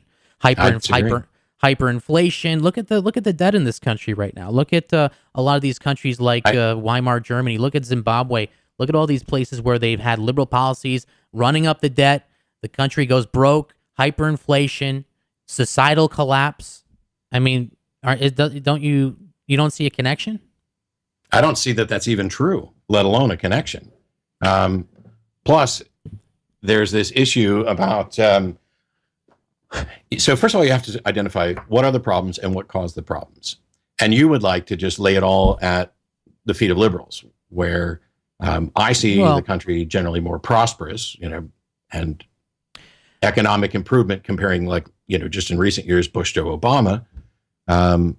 But that's, and now we're off onto a completely separate issue where we're not talking about anything other than whether or not somebody's a liberal or conservative. And I don't necessarily think it's a good idea to fit into either box. For example, there are issues where I'm conservative and issues where I'm liberal. What issues are you conservative on? I'm generally conservative on gun rights issues. I part ways with a lot of my liberal friends on that because I grew up in a rural area, had guns. I was in the military for 8.5 years. I live in Texas, and despite what people think, when I talk to my friends in Europe, they're like, oh, everybody's running around with a gun on their hip in Texas. Aren't you terrified? No, I'm not terrified, and no, everybody's not running around with a gun on their hip. But I do think, I am for sensible legislation. I have very strong concerns about the University of Texas allowing open carry on campus. I'm trying to find reasonable policies. And what I see, there are people, far left who let's outlaw guns, and there are people far right who guns everywhere. And I don't fit into either box. Right. Well, okay. So on guns, you're conservative. What about economic policy? I am an economic idiot, and I don't necessarily know that I have enough of an understanding of the economic issues to make a position either way. Okay. All right. Well, I agree that not everyone doesn't fit neatly into a box like liberal, conservative, whatever. But I'm not blaming. My things, on social issues, let's say prayer in schools. Should there be prayer in, public schools? And by that, I'm talking about the government-led prayer, the Bible readings, we're going to pray over the MC, we're going to pray at the graduation type of thing. Should that be permitted? Well, okay, so freedom from religion talks about issues like this all the time. Yeah. And they're saying that the taxpayer dollars should not be going to people who are promoting a religion. Here's the thing, though. My issue is this. Let's take the football coach situation, because you have these examples of the football coach praying on football fields, right, before games, right? Yeah. Let's take that example. All right, so here you have a football coach who happens to be a Christian, and he's praying before games. He's getting a paycheck from the state to be a teacher, right? Praying how? Because nobody's removed prayer from school. I mean, the coach can pray all he wants to. What he can't do is lead the team in prayer in his capacity as a coach. Well, this is, in the example that I'm talking about, that's what he did. And that was what that people were taking issue with, right? So let's say your kid's down there on the football field and he leads them in a prayer to Satan. Well, that wouldn't happen, though. Why wouldn't that happen? That's because if you're allowed to lead them in a prayer to the Christian God, somebody could lead them in a prayer to Satan. I'm not saying they can. I'm saying it wouldn't happen. And the reason why not? The reason why it wouldn't happen is because there aren't enough Satanists out there. Oh, okay. So yeah, you're okay with it as long as your preferred religion is in the majority. It's not because I'm okay. So what if you found out that the football teacher was a Satanist? That you managed to get your kid in the one school where the football teacher was a Satanist, and he wanted to lead them in a satanic prayer before the games. How would you feel? As a parent, you're asking me. I would feel bad. Do you think it should be legal? No, I think it should be legal because I believe in freedom, and I believe people should be free to do whatever they want. Here's the thing, though. I think that I'm saying people should be able to practice their religion. They don't get to practice their religion on other people. They don't as members of the state. So here's the thing. You're okay with it, mostly, I think, because you don't think it can happen. Because here's the thing. Those individuals there in that little huddle represent a plurality of religious beliefs. Right. And we don't have the time to address every single person's religious preferences in a pregame prayer. But we do have a good reason to say, we're not going to pray at all. You can pray on your own in your head. Nobody took prayer out of schools. Every time a test hits the desk, there's prayer going on. What happened was the state cannot endorse a particular religion or religion over non-religion and lead kids in prayer. And so when they were having Bible readings and prayers over this, there's a classroom where there's a Catholic kid, a Protestant kid, a Jewish kid, perhaps a Hindu kid, a Muslim kid. You can't do a prayer and include these and force them to participate. No, well, here's the thing. You can't force them to participate. I think that's what happens. But the students should be free to say, I don't want to be a part of this. Yeah. And one of the things that, I would agree that the student should be free. We've seen what happens when the student does do that. Well, what happens? They are excluded. By who? And by, first of all, by the other kids on the team. So you don't get to use the fact that we've brought together, this is a secular nation and these schools need to be secular. You don't get to use the fact that we've got you there as a captive audience to proselytize. Well, here's the thing, though, when you take a look at, the case in, it's either Oklahoma or Kansas several years ago, where the girl on the basketball team, whenever they would pray, she would go stand off to the side because she didn't want to pray with them. And she didn't want to be disrespectful to their prayer, so she would stand aside. She was eventually not only excluded from the team, but their family was so maligned that they were essentially run out of town. What state was this? I'll have to look it up. It's been several years ago. Well, all right. Here's the thing. In the South, right, in Texas, where you live, most people are Christian, right? So if you have a coach and most of the players on the team happen to be Christian, why would you stop them from doing it? Maybe they want it. There's enough Christians there. Maybe there's one atheist. Maybe there's one Buddhist or whatever. And everyone else. Those people don't matter? Not that they don't matter, but you're gonna tell all the rest of the team, 24, 25 players, that they can't pray before the game just because of one or two people? I mean, that's I've already what bothers. said they can pray. They just can't do it. The state can't state can't force or compel prayer or serve in a way that endorses religion. Those kids can pray. They can pray before every snap if they want to. Right, but they wanted to do a group prayer. That's the difference. Well, they can go off and do a group prayer. Go off where? Well, I mean, they can do, there's nothing preventing the students from doing a group prayer. There are some exceptions. You can't just like get up and walk out of class because you've decided it's time to do a group prayer. But there are still Campus Crusade for Christ groups. There's the Meet at the Flag thing. And as long as these things aren't endorsed or supported by the school or led or instructed by the school, there's nothing wrong with it. So if the students say let's stay with the football huddle, right? Before the game, the students themselves, the players are like, hey, let's pray, before, and the students are going along with it. That's okay. That. That's okay. Yeah. Well, but the coach can't say, let's get together and pray. It's similar to, all right. I mean, I think, here's the thing though. Isn't it true that the Constitution, if we're talking about the separation of church and state, the separation of church and state talks about the state shall not establish a religion on everyone. The state, in other words, that we, as a nation, we're not being forced to be Muslims or something like that via the state, or else you're like an apostate. I mean, the separation of church and state was supposed to protect people's religious freedoms to exercise their rights. It does, and it protects the Jewish kids' freedom from having to be forced to stand in a huddle with the team while the school leads them in a prayer.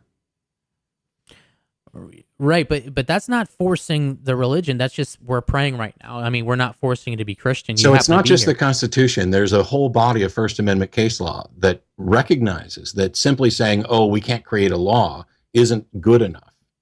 It is, we cannot do anything that unfairly promotes one religion or one sect over another, or religion over irreligion. Okay, all right. Well, I mean, that's basically the courts looked at this and said, yeah, here's the world we live in. We can't accommodate every single person's religious beliefs fairly. And there's over 1,000 different denominations that all identify as Christian, and they disagree on every single point of doctrine you could possibly raise. Right. And so even if you tried to water it down to a deistic prayer, we're still not covering all the bases. So there's only really two options to allow proper religious freedom. And that is to allow everybody to express their religious freedom, which we do in public. I mean, you're free to do whatever you want, but I'm talking about in these scenarios, whether we're talking about putting up statues on public ground, or whether we're talking about school prayer or anything else. The only real options are to let everybody do their thing, which means now you're talking about individuals and not a group, or to say, no, we're not doing this at all as a school function, as a state function, but you are all still free to pray on your own, to worship on your own, to your expression, etc. What about that kid at the graduation who was a student himself? He was forbidden from praying. He prayed anyway, and he got in trouble for it. Yeah, because, and I don't necessarily know the specific case you're talking about, but I've read about several of them where this is the case. So the graduation ceremony is this comes up a lot. I actually just exchanged an email with the SSA on one that's probably going to be happening. When you are up there at the podium, you're no longer merely you as a private citizen. You are you as a representative of the school. So we can look at the same thing with regard to politicians, for example. When the governor takes office, he doesn't have to check his religion at the door. He doesn't have to stop being religious. But he does need to make a delineation between when he is acting as an individual and when he is acting as a governor. And when he is acting as a governor, he cannot, by law, take steps that promote religion over non-religion or one religion over another. Governor Perry, as the governor, called for prayer. Now, I think this is pretty much a benign, useless thing, and clearly it didn't work. We still ended up in a drought, and it lasted all the way until the atheists had a convention, and then we got rain. So, I mean, I could make an argument that the only way to get rain is to get a bunch of atheists together and not actually pray, but he's allowed to talk about his own religious stuff. He is not allowed to encourage or instruct the citizenry to pray. And if he is advocating for a prayer function as the governor, that's a problem. If he says, okay, I am the governor, but I'm also this person and I'm not acting in my capacity, then he can go do whatever prayer rally he wants and he's still going to get publicity. They just don't bother to do it because very few people actually complain, which is why the Freedom from Religion Foundation is important. Right. By the way, someone's trying to call me right now. I don't want to lose your call, though, because I don't see the way to add the call. So I'm going to ask you guys to hold your calls. Hold your calls for like another 15, 20 minutes, and then we'll start taking calls on that. We might... Anyway. But yeah, I hear what you're saying, Matt. Here's the thing is this. I got to make one more argument that I'm going to make and that is, look at the way this country was established. The people who came to this country, the Pilgrims, were Christians. And, we have Creator in our Constitution. We have all these different... No, we don't. That's in the Declaration. Okay. Sorry. You're right. Declaration. Which is not a founding document. It's not a legal document for this. And actually, even in the Declaration, it's very clear when you study what was actually written there that they're not talking about any, the specific Puritan God or anything else. They're talking about providence. They're talking about a generic deistic notion. But that's in the Declaration and not the Constitution. The Constitution's only reference to religion at all, apart from having in the year of our Lord, date down at the bottom, is in Article 6, which prevents any religious test for any public office or trust. That's it. And during the Constitutional Congress, every time somebody tried to inject language about God or Jesus, it was voted down every single time. And the Treaty of Tripoli, the treaty that we made, which was unanimously ratified by Congress, states explicitly the United States being in no way founded upon the Christian belief. So, wait, hold on a second, though. The Christians the Pilgrims themselves were Christians. They were fleeing religious persecution. And also, all the 13 colonies, all the state constitutions for each one did mention God. Yeah, and we got rid of all of those. Right, but that's you're saying that this was not founded as a Christian nation. It clearly was. George Washington prayed. No, there were colonies that were founded as Christian colonies. The nation was not founded as a Christian nation. Okay, well, I'm saying that the people who make up this nation, the people who make up America, were Christians. The people who came here to this land to start America. That's what I'm saying. And also, and I don't care. What difference does that make? They also had point slaves. Is, wait a second. Slavery. Let's not talk. We'll talk about slavery in a second, but I want to talk about the fact that George Washington dedicated this country to God in New York City. And that Abraham Lincoln in speeches did mention God. Abraham Lincoln, John Adams, all of these founding fathers, and they did mention God in various speeches. Yep. And that today that wouldn't happen because of the people like Freedom from Religion Foundation. Please, find me any politician who hasn't given a significant speech without mentioning God. That's ridiculous. It happens all the time. Well, right, but you're saying you said earlier that these policies, you would like them to not be able to do that, probably. No, I'm not saying that nobody gets to mention. I just said they don't have to check their religion at the door. It's about what they do in the capacity of the office. Well, exactly. Well, Abraham Lincoln, he didn't make that speech in the capacity of president when he said that. He didn't pass a law. Well, no one's talking about laws. You're talking about making a speech in the capacity of the office, and that could be any speech. Mention God. I'm saying what they can't instruct other people to do things. I'm not. I thought it was very clear. They don't have to check their religion at the door. Okay, they're free. They're still human beings. But one of the things is, first of all, what the nation was founded on, we can argue about because essentially we have a mix of people who felt that the country should be secular, that people could be religious, but the country should be secular, which is why we have a secular constitution, which is why we have treaties that specifically denounce, or a treaty that specifically denounces this idea that we're a Christian nation. But at the end of the day, I don't care whether or not the founders were Christian, or even if they wanted it to be a Christian nation. Saying that we're somehow bound to what they thought is a denial of the truth, because they created a living document and a process by which things can change.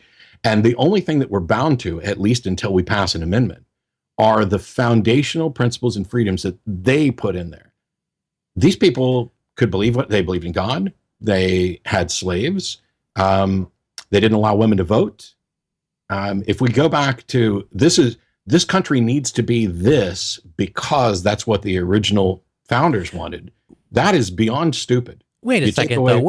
That's slaves did get their freedom was because of the Constitution, because of the clauses in the Constitution that say everyone's created equal, and same thing with women. So I mean, it's not that the document changed; it's that the document, because of what it said in this bill itself, made it so that people should have freedoms like that. I mean, it's not that the document changed. You know what I'm saying? You said it's a living document. In some ways, yes. The document changed. Women got the vote because we changed the document. There's an amendment that allows women to vote. Well, what I'm saying is that it was based on the original, meaning that everyone is created equal. Because of that clause, then we said, you know what, we should make this amendment, I guess. But and slavery. Look up the 13th Amendment. Right. So it was because, I mean, my point is that, like, we amended the Constitution to eliminate slavery. We amended the Constitution to give women the right to vote. Saying that we're somehow bound to what the originators thought is bizarre, because if we go back to the original thing, we have slavery, we have women who can't vote. Okay, right, but I'm not saying we're bound by it. I'm just saying that we should understand where these beliefs came from. You know what I'm saying? I understand where they came from, and they were wrong, and that's why we changed them. No, I mean, the Bible doesn't talk about everybody should have a slave, women shouldn't be able to vote. The Bible doesn't say that. Is that what you're saying? Okay, the Bible doesn't say everyone should have a slave, and the Bible doesn't say women shouldn't vote. You're correct. But the Bible does explicitly endorse slavery and regulate it and talk about who you can enslave and how you can beat them as long as they don't die within 2 days, and how there's different rules for Jewish slaves than there are for non-Jewish slaves, and who you should buy your slaves from. And at no point does the Bible give women any sort of position of authority. They are property. There are multiple wives and concubines. And Paul specifically says he doesn't allow women to hold any position in authority over a man. The very idea of women voting is antithetical to what the Bible has to say. But it doesn't matter, because the Bible isn't a founding document of the United States. So even if the Bible had said women should be allowed to vote and nobody should be enslaved, all that matters is the people who founded the country didn't think women should vote and did allow slavery, and we had to change that. But your Bible does advocate for slavery. I've gone over this a gazillion times, and there's even a 40-minute video about it. Pre-Jesus, yes. Okay, was it moral then? Was it moral in the Old Testament? No. Yeah. Well, back then, it was a different time period. I really even can't make a comment about that, because I really don't understand the context. Is it morally correct to own another person as property? Ever? No. I would say no. But then why does the Bible allow it? It's not that the Bible allows it. I think... Yes, it does. It's that's the way things were back then. Instead of having an employee... it's about the way that what the Bible actually says. Are you not familiar with I did a whole video on this. Are you not familiar with what the Bible says about slavery? Okay, but I mean, I think the Bible specifically says they are your property and that you can pass them on to your children. If that's immoral, why is the Bible saying you can do this? I don't have a good answer. Nobody does. And that's what I find so strange, is that in our modern world, you and I, and I'm not trying to beat you up over this, you and I agree, slavery is abhorrent. Nobody should be owned as property.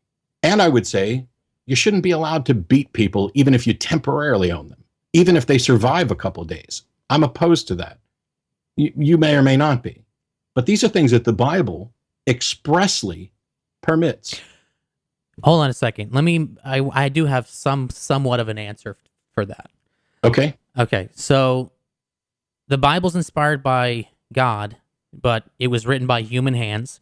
And there were people who were understanding that they were inspired by God to, like Moses, the Levitical law, to create certain laws.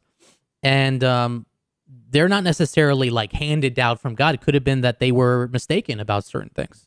Okay. Like this is how we should behave. When did God offer a correction to this mistake about slavery? I think he put it in our hearts because, he gave us the conscience to change our way of thinking about slavery. And that's why we eventually stopped having slaves. So he put it in our hearts. And for the bulk of human history, we were okay with it. And only recently we discovered this in our hearts. But wait a second. Slavery still goes on today. Yeah, that doesn't mean it's right. You and I at least have found it in our hearts. Some other people haven't. Right, but I'm just saying that it's a lot of bad. There's a lot of bad people who do have child sex slavery and stuff like that. Sex trafficking. How do we tell if the Bible says this is okay that it's wrong? Wait, repeat that? If the Bible says something is okay, what justification do we have for saying it's wrong? Well, I mean, there's something here that is purportedly coming from God, which people have believed came from God since it was written. Right. And you and I are now saying that didn't come from God and it is wrong. What's our justification for saying that? Our justification is that, after Jesus came, he gave us, the golden. He didn't get rid of slavery. He gave us the golden rule. No, I mean, he didn't speak about slavery. The golden rule predates Jesus. It's even in the Old Testament, but it's even older than that. But Jesus, didn't do anything to get rid of slavery. He didn't speak about slavery. No, he didn't. But he did. But, I don't know. I just you're asking me how do we know that we can change certain things about Scripture, what the Bible says? And the answer is, I don't know. The Bible was inspired by God in the very beginning. Maybe the people who were inspired by God, to write it, certain things that they wrote were not the way God would have written them. I agree. They were wrong. Yeah. And if that's the case about slavery, what else is it the case about? I mean, but you're saying that you're throwing out the entire Bible because of that one issue. If you think there's only the one issue, you need to read your Bible more. If God inspired the Bible and got something so big and the people who were writing it got something so important as whether or not you can own people wrong, what else did they get wrong and how can we tell? And more importantly, let's say you're God. And if you don't want to play God, I'll play God. Okay. I inspire some people. I communicate my wishes to them. And they write it down as instructions for everybody. And I see that they get it wrong. Don't I have an obligation to correct it? Because if I'm going to punish people for not following what I say, and the only thing I've given them about what I say is what these people wrote down is wrong, I'm to blame. Shouldn't God correct it? I think he did correct it. When?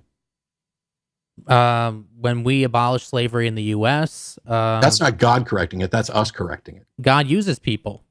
God works through that's people. Convenient. He does. How do you know God's not using me right now to tell you how wrong you are? I don't know that. But the point is that the point is you just said God uses people, and you have no justification for saying that. Sure, I do. God he used Elijah. He used all the prophets. How do you know? Because that's what the scriptures say. Well, how do you know the scriptures are right? We've just determined the scriptures can be wrong. Right, but I think that just because one or two or a couple aspects of whatever is wrong doesn't mean the whole scriptures is wrong. It doesn't, but that if we've shown that it can be wrong, then you need to show that what the passage that you're citing is actually correct.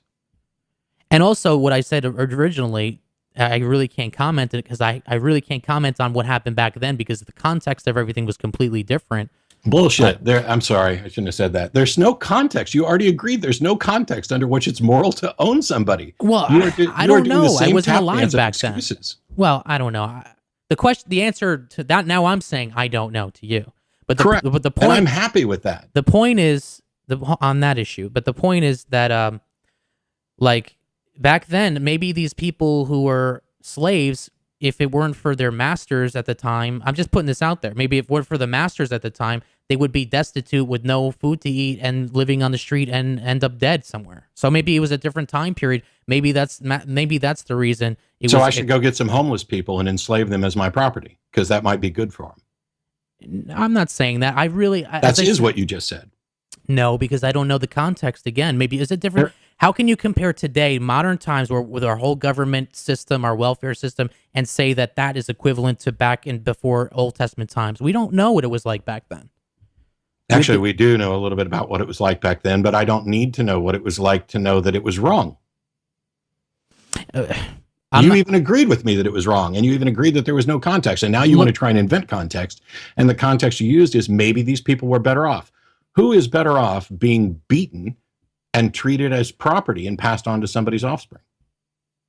I don't know. I agree that it's wrong in my view, and I think it's wrong in my heart and based on what the Bible talks about. But I feel like we've gotten away from what I was talking about America and politics. Okay. But if we can go back there, ultimately my answer for that to you is just I don't know. But so let's go. And the reason that bothers me is because I should throw out the whole Bible. Despite not knowing, you believe that there's a reason, and you continue to believe that the Bible is a source of what God thinks, and you can't show that. You went right back to the Bible saying, well, God inspired Elijah.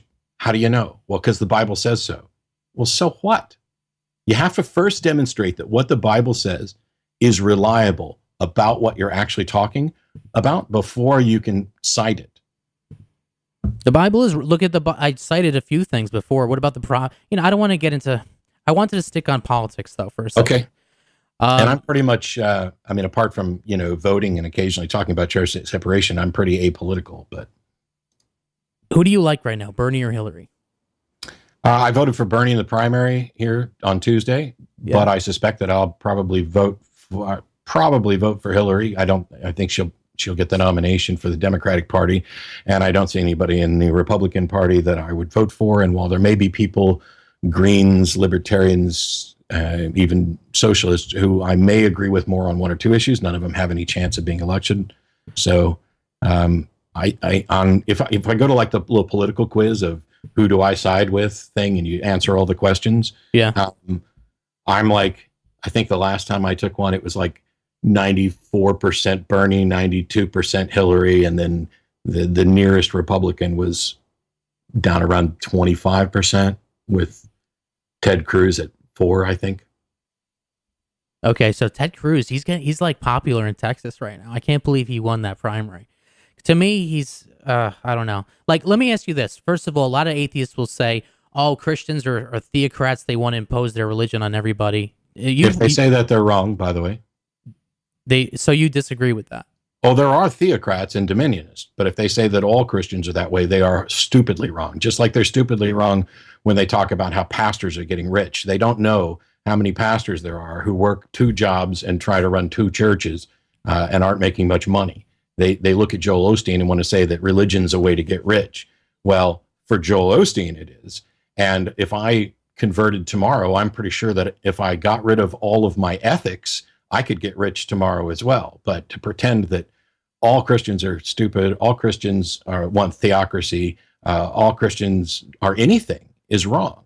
Because, as I point out, there's over 1,000 denominations, and they disagree on every single point of doctrine, including like atheist Christians, which shockingly do exist, where they follow like Thomas Jefferson's idea of Thomas Jefferson went through the New Testament and removed, edited, and cut out everything that was supernatural, and he just wanted to go with the teachings of Jesus and nothing supernatural or miracles. And there are atheists who do that. I think they're wrong, which is why I wrote my verse-by-verse deconstruction of the Sermon on the Mount. But saying all Christians are anything other than Christian, which may also not be true, since they're happy to point at each other and say, you're not a true Christian, just like Pope did to Trump, or I should say Drumpf. Yeah, it's true. A lot of Christians do that too. But I'm glad to hear you say that, because a lot of atheists on the YouTubes and whatnot, liberal hosts, they're always saying that Christians want to impose our values on other people when they ignore, if I could ask you this question, they ignore the Islam issue. And they say, oh, they tend to ignore Islam and how horrible Islam is, and they're always focused on Christianity. And to me, that is absolutely ridiculous. Well, so first of all, you might be looking at atheists who aren't in the United States. So in the United States, Islam has no significant power base. It doesn't represent a serious threat to anybody's rights or freedoms. It's not like they're going to come in and of the Christian dominionists or theocrats who would like to impose their religion on others through legislation. They have a far bigger power base and better funding than Muslims do in the United States. So Islam is not as big a threat to rights and liberties and freedoms in the United States as fundamentalist Christians are. That's not true everywhere. There are other places where there's been an influx where they're trying to implement Sharia law. And then you have the whole issue of, terrorist acts and how the majority of modern large-scale terrorist attacks are coming out of fundamentalist Islam. There are still fundamentalist Christian acts of terror, abortion clinic bombings, and stuff like that. They don't tend to happen at the same frequency. So what may be the biggest threat in Austin isn't going to be the biggest threat in Texas, isn't going to be the biggest threat in the United States, and isn't going to be the biggest threat in England or Norway or whatever. So, I know there are a lot of atheists who spend a lot of time going after Islam, and yet the one thing that most of us tend to get criticized for the most is, oh, you don't go after Islam enough. Well, I do a call-in show. So when a Muslim caller calls in, as happened a few weeks ago, I have a big, long conversation with them and expose why I don't agree with them and why I think they're advocating for immorality. But the truth is, predominantly, we're going to get calls from Christians. And so that's what I tend to deal with most of the time. And the biggest threat right now to my view on how things should be is not Islam, at least not in Austin, Texas, in the United States. But I'm happy to talk about it. And the people who think that we're terrified to talk about it, no. I called Allah all kinds of names and pointed out the problems with this guy's view, his attempted apologetics on behalf of the Quran just a couple of weeks ago. I don't have any fear. There are, though, people living in other places where it is a bigger fear. I have friends who have escaped from Yemen and Syria and other places where just being an atheist is illegal and can wind up with you being killed. We've got bloggers in Bangladesh and other areas who merely by speaking up and saying they don't believe this are actually at risk of losing their life because of the state-enforced religious views. There are Muslims who are, this country right now, like you're right, there aren't many Muslims here. Most people here are Christian. And for that reason, maybe a lot of people are focusing, a lot of atheists are focusing on Christians and Christian views. I can understand that, but because of the things that are happening in Europe, right? Because of the things that are happening in the Middle East, because of the thing that happened right there in Texas with Pamela Geller's Draw Mohammed event, where you had just Islamic radicals coming in shooting people, or because of the San Bernardino attacks. I'm glad that you're doing it. I'm glad that you're doing it and you're doing it on your show. I want to see it from other types of atheists out there in the media. And it does happen. I mean, I would say that, probably in the last year or two, people like Harris and Dawkins and others have spent far more time dealing with Islam worldwide than they have, or at least a good chunk more time than perhaps many atheists do. So there's this idea of a biased sample selection, which I think we can point to the near-death research that we talked about earlier. This may be a biased sample. Who he talked to or who he selected may impact the results that we get. And I hear things, and by the way, I'm not putting this on you. I hear things from people who primarily focus on YouTube, and they watch Atheist X on YouTube, and they want to project that as if that's what all atheists think or what all atheists are talking about. And quite frankly, I don't even spend that much time on Christianity. What I spend the majority of my time on, even though I will, analyze the Bible and I will debate theists, Christian or Muslim or Hindu or Scientologist, although I don't think they quite count as theists. They more count as like alienists. But what I spend most of my time on is humanism and skepticism. Now, I address both of those in the context of religions quite often, because I've said before, if there is a God and he reveals himself to me right now, obviously I'm going to believe that that God exists, but that doesn't mean that I'm going to worship or admire that God or agree with that God. And if that God isn't a humanist, then I want nothing to do with him. But this oversimplification about atheist this or Christian that or Hindu this, it's doing us a disservice, all of us. Yeah, I agree. People generalize too much. But people see you're probably one of the most dominant atheist figures out there today, especially in America. Come on. I don't know that. You probably are. You're probably like top 3, I would say. But the point is, like, I'm not excusing it. I don't think people should be using your show as like, this is the model for what all atheists think. So I agree with you in that sense. I just want to pull up a couple news stories, then we'll probably shut down. And I'll try to take your calls, guys. But yeah, next couple, if you decide to call in now, I'll see if I can take it. I might lose Matt though. But let's see. This first one I want to talk about here. Creationist who thinks, this is the thing that bothers me. I'm not saying this is, you're not doing this, Matt. A lot of atheists are not doing this, but there are certain people who irk me, who bother me, and clearly they are atheists. They're journalists. They're putting out these stories, and they're writing stories in such a way as to really step on the toes of believers. And here's an example. So this is creationist who thinks Obama was a gay prostitute poised to join Texas. You're talking about the woman who's running for State Board of Education in Texas. Yeah, you probably know about this one. Yeah, she's, so I tend to, so the frustrating thing for me is I used to say things like, yeah, that person's crazy. And then I realized that not only is that ableist, but I seem to be making a diagnosis about their sanity. I hope that people understand that I'm definitely saying this colloquially and not as a diagnostician. She's nuts. She has absolutely no grasp of reality. And when shown or when challenged on her claims, she just retracted them and then said, I still stand by them. Okay, let me. You can do the story. I'm sorry. Yeah, I just want to go through it a little bit so people understand what we're talking about.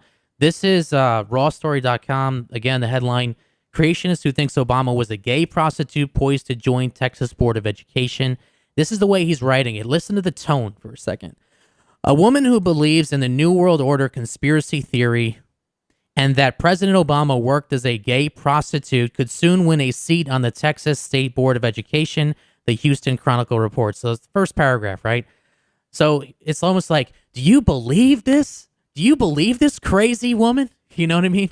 And you're saying that, you know what, you don't normally do that. You don't normally say people are crazy. But in this case, you're saying that she is crazy. Let's just take that first example right there. New World Order conspiracy theory. Yes. To me, that's not crazy. How can you say that's crazy? Look at what's going on. I mean, Matt, I'm not being mean when I say this, but you don't, and you said it yourself, kind of. You said that you don't follow politics that much, right? No.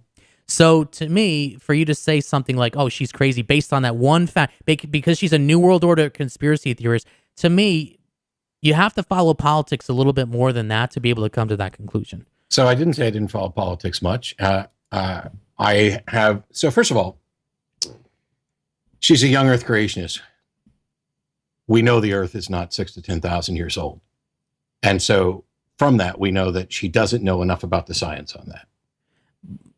Okay. Yeah, but do you think the Earth is young? Yeah, but you're doing the new. I wanted to go on the New World Order stuff. I'm sorry. You looked like you were getting ready to say something. I thought I just for clarity, and I won't even hit it right now. Go ahead. How old do you think the Earth is? Okay, I don't know.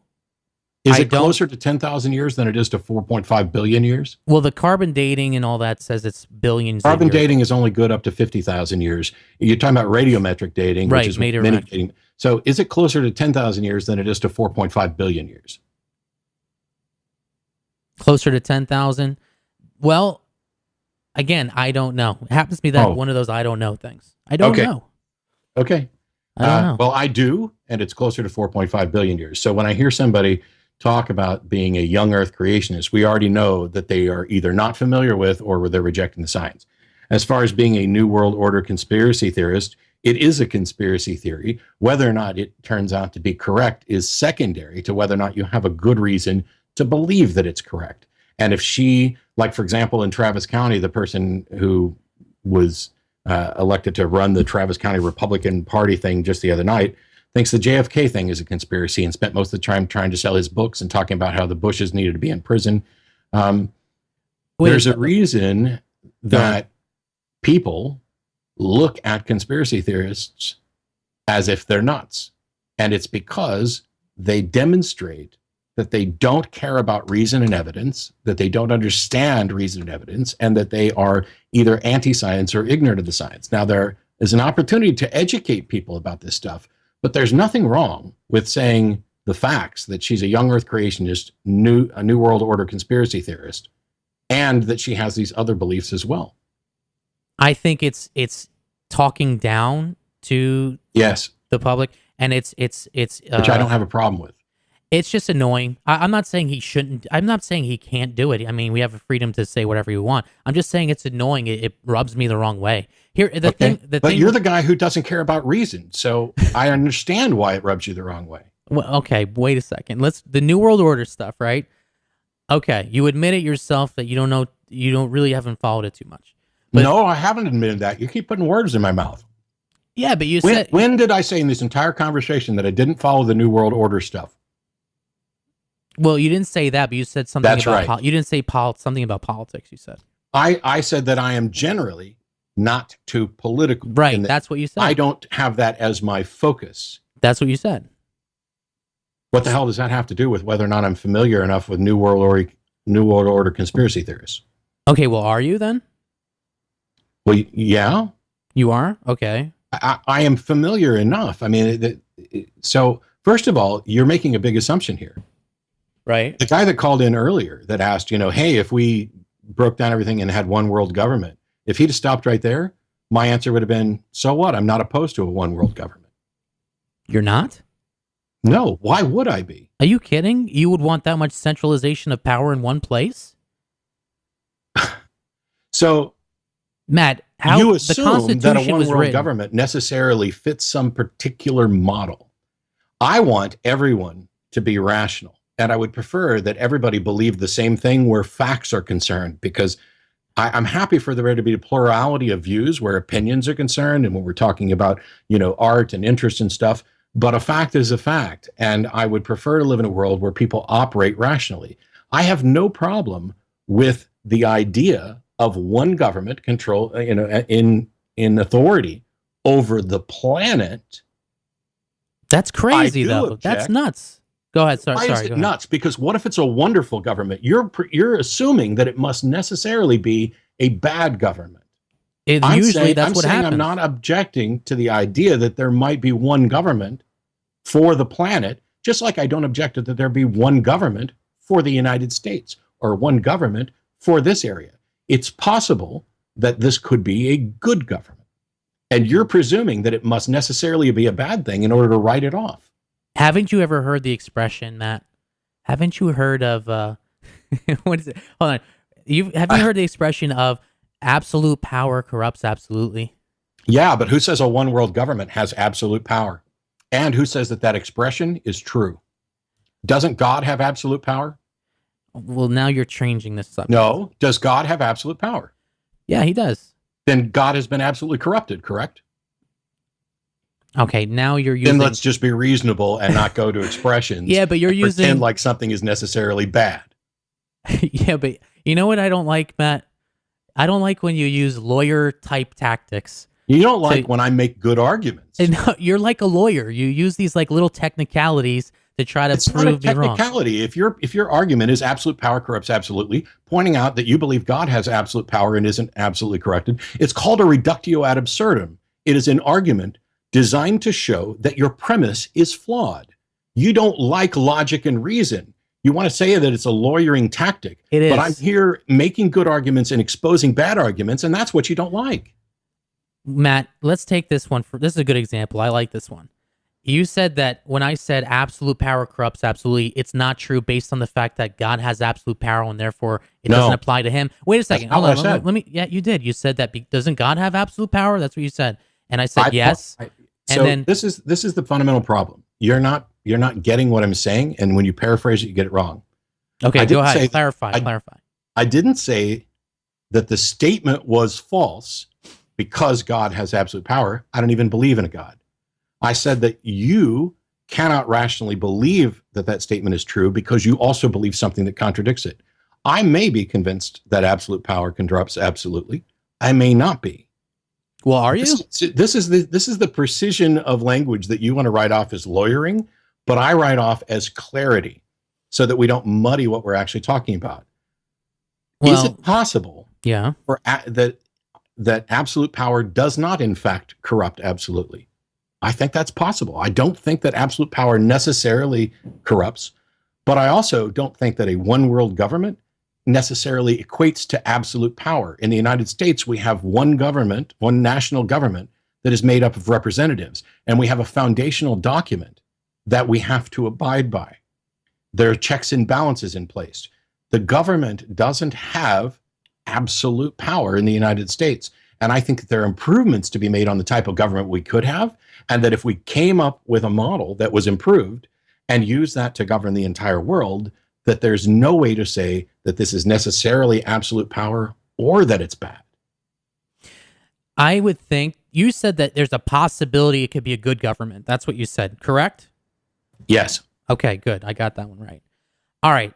I would say that yes, maybe, but the chances of that happening are very slim based on past experiences, history, countries where they have That's also a fallacy. Whoa, wait a second. North Korea, despot. It's a Venezuela, fallacy to extrapolate future circumstances from past events as if that is the case. Well, why? History repeats itself. There's another one that I Okay. No, it doesn't. Yes, it does. It has. I could give you examples. So what you're talking about here with history repeats itself is what's known as a deepity. It is, to the extent that it is true, it is trivial. And to the extent that it is impactful or significant, it's false. Saying history repeats itself is simply saying that we are going to see some things that we've seen in the past. We are going to continue to make some of the same mistakes. I agree. But that doesn't mean that we don't learn from those mistakes. There are some mistakes that we can learn from and don't necessarily have to repeat them. If we get to a point, for example, where we eradicate slavery entirely, and we codify this, and we have a body of knowledge that represents our experience why this is, then there's no reason to think that we're ever going to go back to owning slaves. Not that we couldn't, and not that we necessarily wouldn't.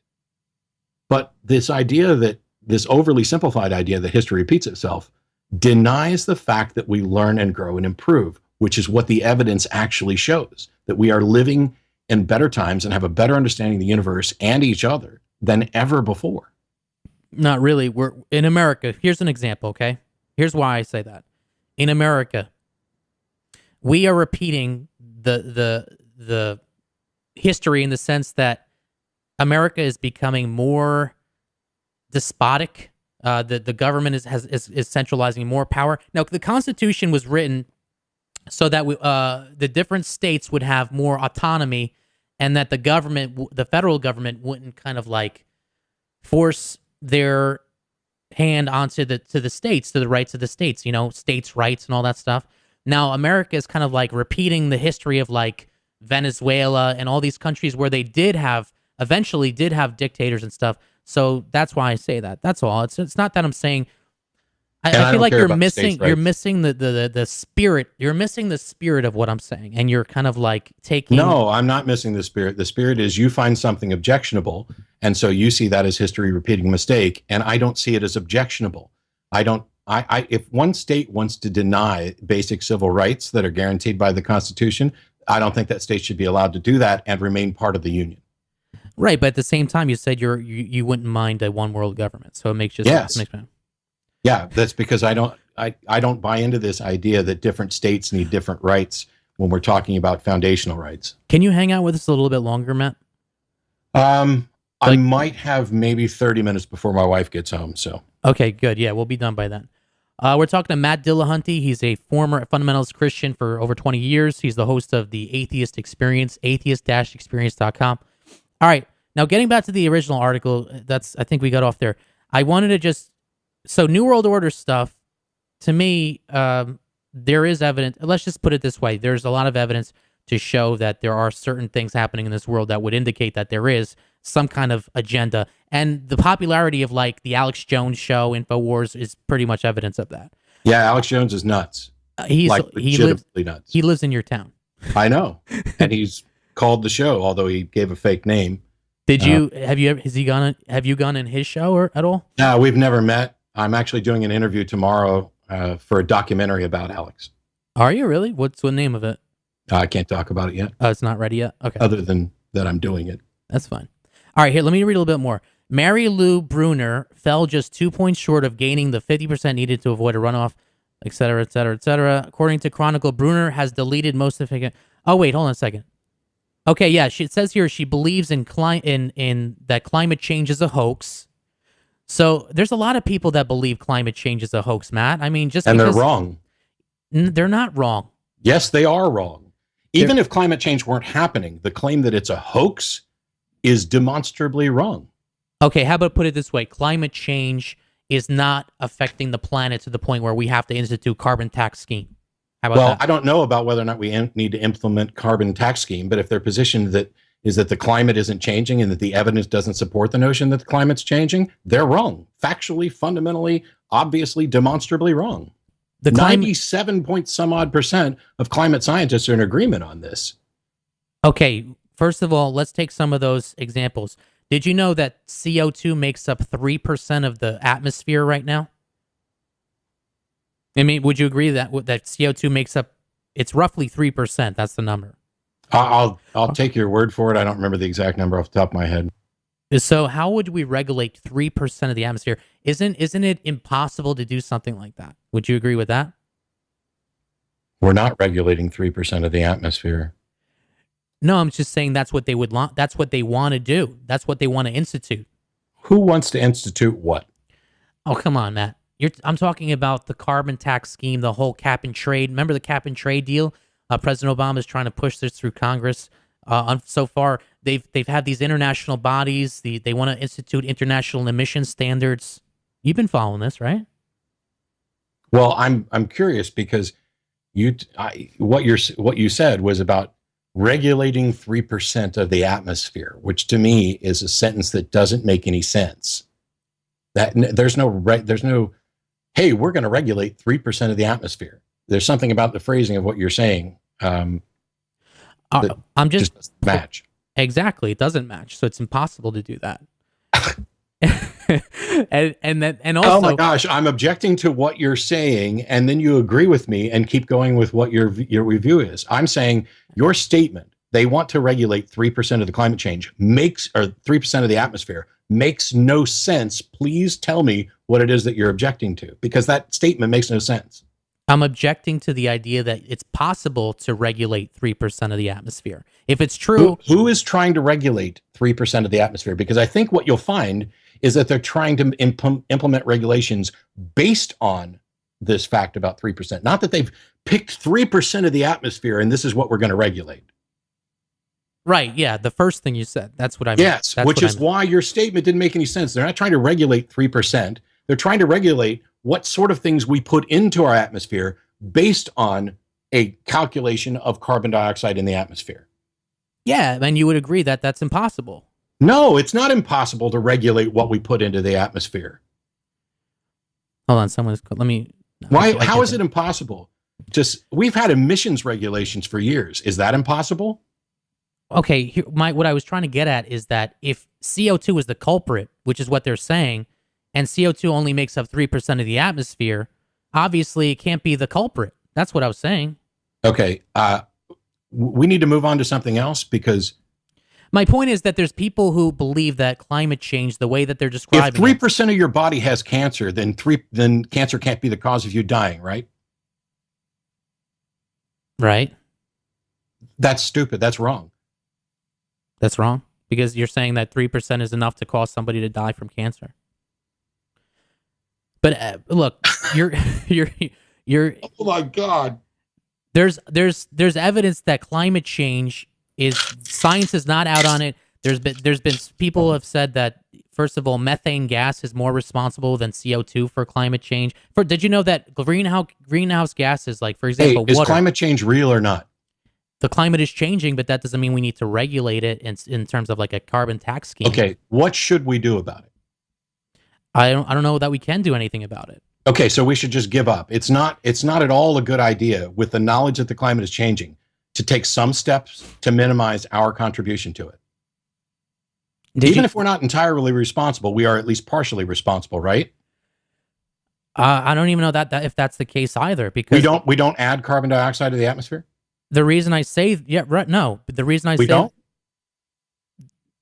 I say that is because the CO2 levels back before we were even on this planet during the Ice Age were so high, and now they're lower. So I mean, it's not clear. So we're opting for another Ice Age.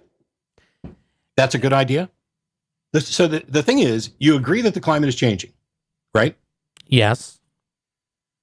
If the bulk of scientists say that there may be something that we can do to slow it down or help, why is that a bad thing?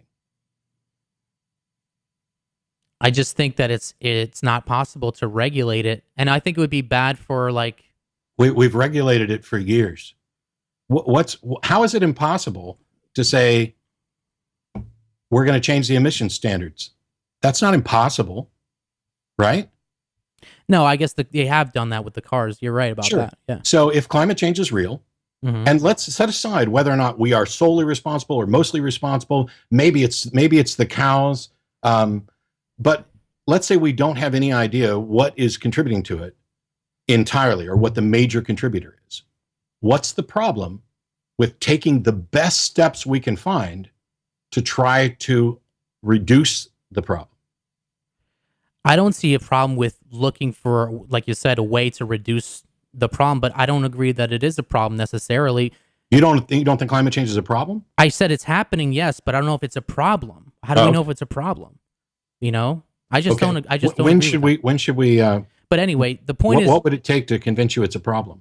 Like the polar ice caps melting? The polar ice caps. I'm not sure that video from that documentary by Al Gore is good reason to believe that. Good. How about watching any of the other documentaries or any of the other scientific data that came out before, during, and after all of that? The pictures of polar ice over a century or many, many, many decades to show that now, I'm not saying that the planet doesn't have a mechanism by which it might fix itself. I'm not saying that at all. But you and I agree climate change is happening, and evidently you don't think it's a problem. Well, I do. But even if we agreed it was a problem, you're not convinced there's anything we should do about it. And while I'll agree that there may not be anything we can do to fix it, I don't agree that there's not something we should try to do. It's like saying, hey, I've got this mole on my skin. Maybe it's cancer, maybe it's not. I shouldn't do anything at all about it. Well, we should investigate and figure out what it is. And we've done that investigation, and we've determined, yep, this is essentially cancerous. Is it a cancer that's actually going to kill us? I don't know. Are we going to go into spontaneous remission? I don't know. But saying that we shouldn't do anything or that there's nothing we can do seems to me bizarre. But I mean, I realize this is perhaps a disagreement on, I don't even know what it's a disagreement on, whether it's about the science or whether it's the reason I brought it up. You think Jesus is going to come back and save us before we could possibly ruin the planet? No, because that's not Limbaugh and others think. That's not what I'm saying. Okay. That's what Limbaugh says. I've never heard Rush say that. But I brought it up because it's one of the things that is being used as an attack on people like myself, people of faith. And when they attack this woman, getting back to the article here, when they attack... It's not an attack on people of faith, because there are people of faith who do accept climate change issues. There are, sure, but there are... It's an attack on people who reject the science. If it happens to be that a person of faith rejects the science, then that's an attack on their rejecting the science. It has nothing to do with their religious beliefs, unless we're talking about somebody who's saying, as some preachers have said, that We don't have to worry about that because God left us as stewards of the planet and he's going to come back and take us. We can't possibly do anything to destroy the planet. Then it's an attack on the fact that they're doing religious faith-based rejection of this. Just like it's an attack on religious faith-based objections about the age of the earth or anti-evolution or any number of other things where they reject science because it conflicts with their religion. Right. Well, okay, last thing. All right, let's move on. We're talking to Matt Dillahunty. Last thing I wanted to say, Matt, was that pretty much when I brought up the shroud, when I brought up the testimonies and stuff, what you said basically was you don't know. You don't know that the shroud is not authentic. All you know is that there's questions, unanswered questions. So if you don't know, isn't that more aligned with agnosticism than atheism? Yes, but agnosticism and atheism aren't mutually exclusive. Atheism and theism address what you believe. Gnosticism and agnosticism address what you know. Knowledge is a subset of belief. And so you could be an agnostic atheist, an agnostic theist, a Gnostic atheist, or a Gnostic theist. Those things aren't mutually exclusive. It's not like there's some middle ground between theism and atheism. There is only theism and atheism. You either believe that a God exists or you don't believe. What you know or claim to know is a separate issue. Okay, you lost me there for a second. So okay. You're saying, can I try to paraphrase what you just said? Because sometimes you kind of speak over my head sometimes. You're saying that you don't know, you pretty much are an agnostic, but you don't call yourself an agnostic because you think that people either believe or they don't believe, normally, when people ask them what you believe in God or not believe. So no, it's a fact. People either believe or they do not believe. These are two logical direct negations. There's no middle ground between I believe and I do not believe. But you can believe or disbelieve to varying degrees of confidence. At some point, your degree of confidence essentially gets identified as knowledge.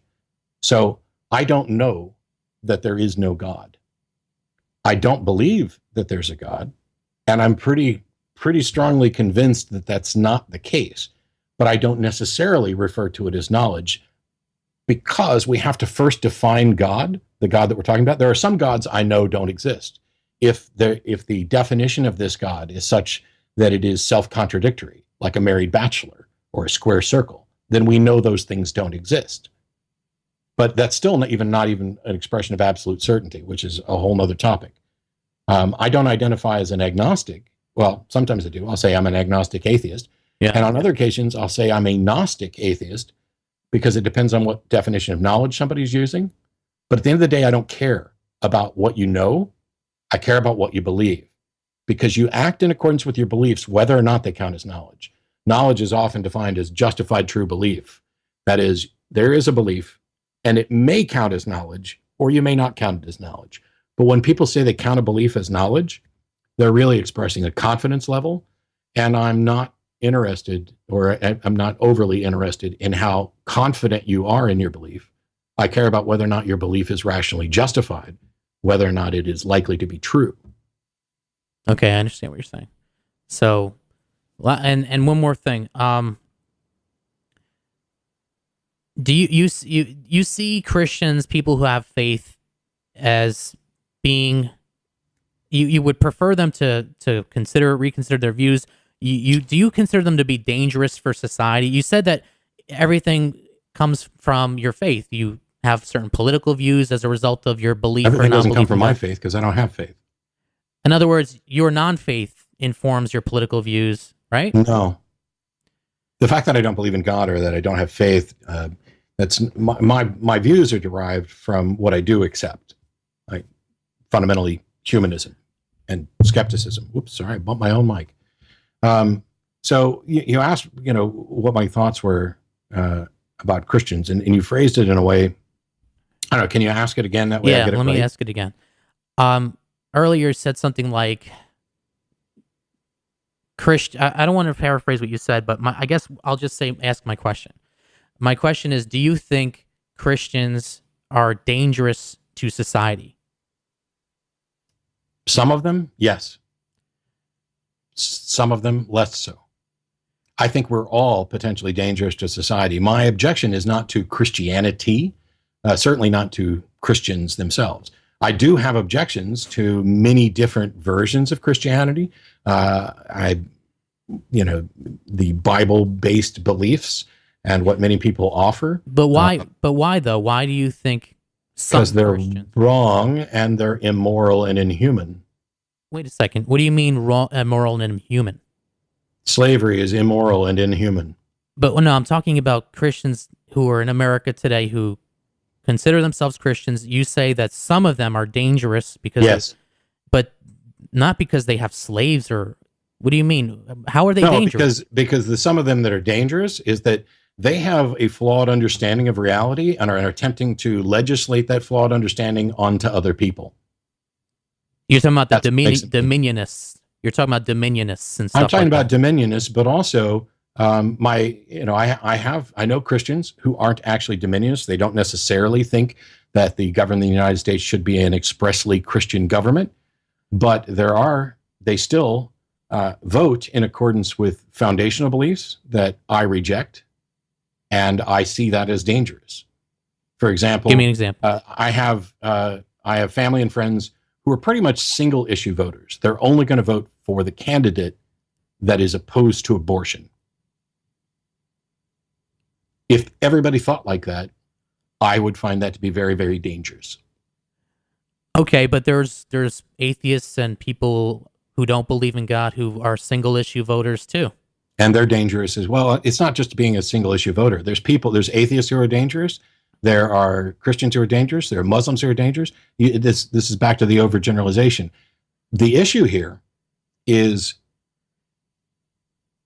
the reason it's easy to address kind of Christianity in broad strokes is because while they disagree on every single point of doctrine, there's a good portion of them that are going to agree on a large chunk of things.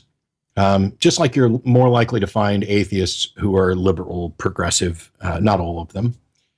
You're more likely to find that Christians, or at least fundamentalist Christians, are more likely to be conservative. Right. Catholics tend to trend Democrat, probably more than Republican. Mm-hmm.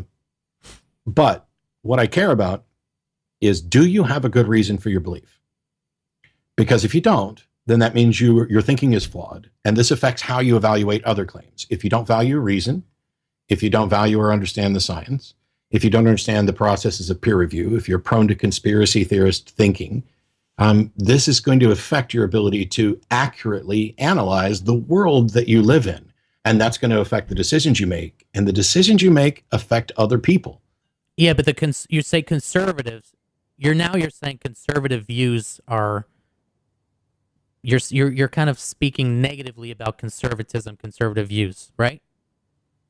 Not all of them, but a good chunk of it, yeah. And you're saying conservative views are dangerous and bad for society. Some of them certainly can be. The thing is, I don't get that though. Conservatism is what this country started out being. It's why we've been but conservatives today aren't conservatives of the past. Hell, the Republican Party and the Democratic Party have pretty much flipped positions. The party of Lincoln, which freed the slaves, the Republican Party I'm talking about. Yeah, that doesn't exist. And if it does, it's more Democrat. You're talking about the party of Lincoln? Yeah. It just surprises me that you say that conservatism is dangerous. And well, I said that conservative issues can be dangerous, and so can liberal issues. I just said that Christians and atheists, conservatives and liberals, Democrats and Republicans. But there's a package of ideas compared to another package of ideas, and one of them I find to be more dangerous than the other, and one of them I find to be more liberating than the other. And one of them I find to be more foundationally about freedom and liberty, and the other one I find to be less so. That doesn't mean that every single thing within it, I don't remotely think that you are an idiot, but I do think that you're being an idiot on a couple of topics. But that doesn't mean I'm assessing the entirety of your character, because I've also recognized I'm an idiot on a couple of topics, probably lots of them. And some of the areas where I think you are being, terrible, you probably think I'm being terrible. And I don't have a problem with that, as long as we can actually discuss it and as long as we can get to some path to figure out which of us, if either of us, is actually right. And the one problem here is that you undermined and discounted the one and only mechanism that I'm aware of that can hopefully show which one of us is more likely to be right by dismissing the impact of logical fallacies on arguments, by setting aside the scientific findings. I don't know how else to get past that. Okay. I know we don't have too much time left. I just want to say kind of like a closing statement type of thing, and then I'll let you say something. All right. So when I provided you with evidence, which I saw as evidence, which a lot of people see as evidence, the Shroud of Turin, you said that was that you don't know. You said you don't know, pretty much. Could be not. When you provided me with your evidence for climate change, what I said was I don't know. First of all, the other thing is, I agree with you that you, Matt, you're good. I mean, you don't do the things that I guess I kind of like saw you as one of these guys out there, like one of these atheists who are extremely nasty toward people of faith, and you're not one of them. And I guess like sometimes you can be, I guess, right? Sometimes I can be arrogant and dismissive, and I can be rude. You know, we all have, points of frustration and bad days, and you can't do a TV show for 11 years and hear Pascal's wager over and over again as if it's some epiphany when it's one of the most boneheaded, apologetics defenses ever, and have talked about it and not get frustrated. I get the way you're kind of summing this up. You presented your evidences for the Shroud of Turin, and my response was, I'm not convinced.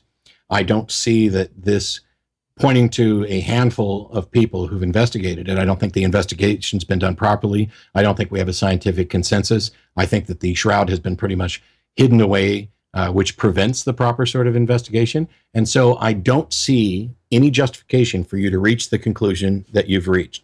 But when it came, you said I presented my evidence for climate change. I didn't present any evidence for climate change. Not one bit. Well, no, yeah, you're right. You didn't. I did.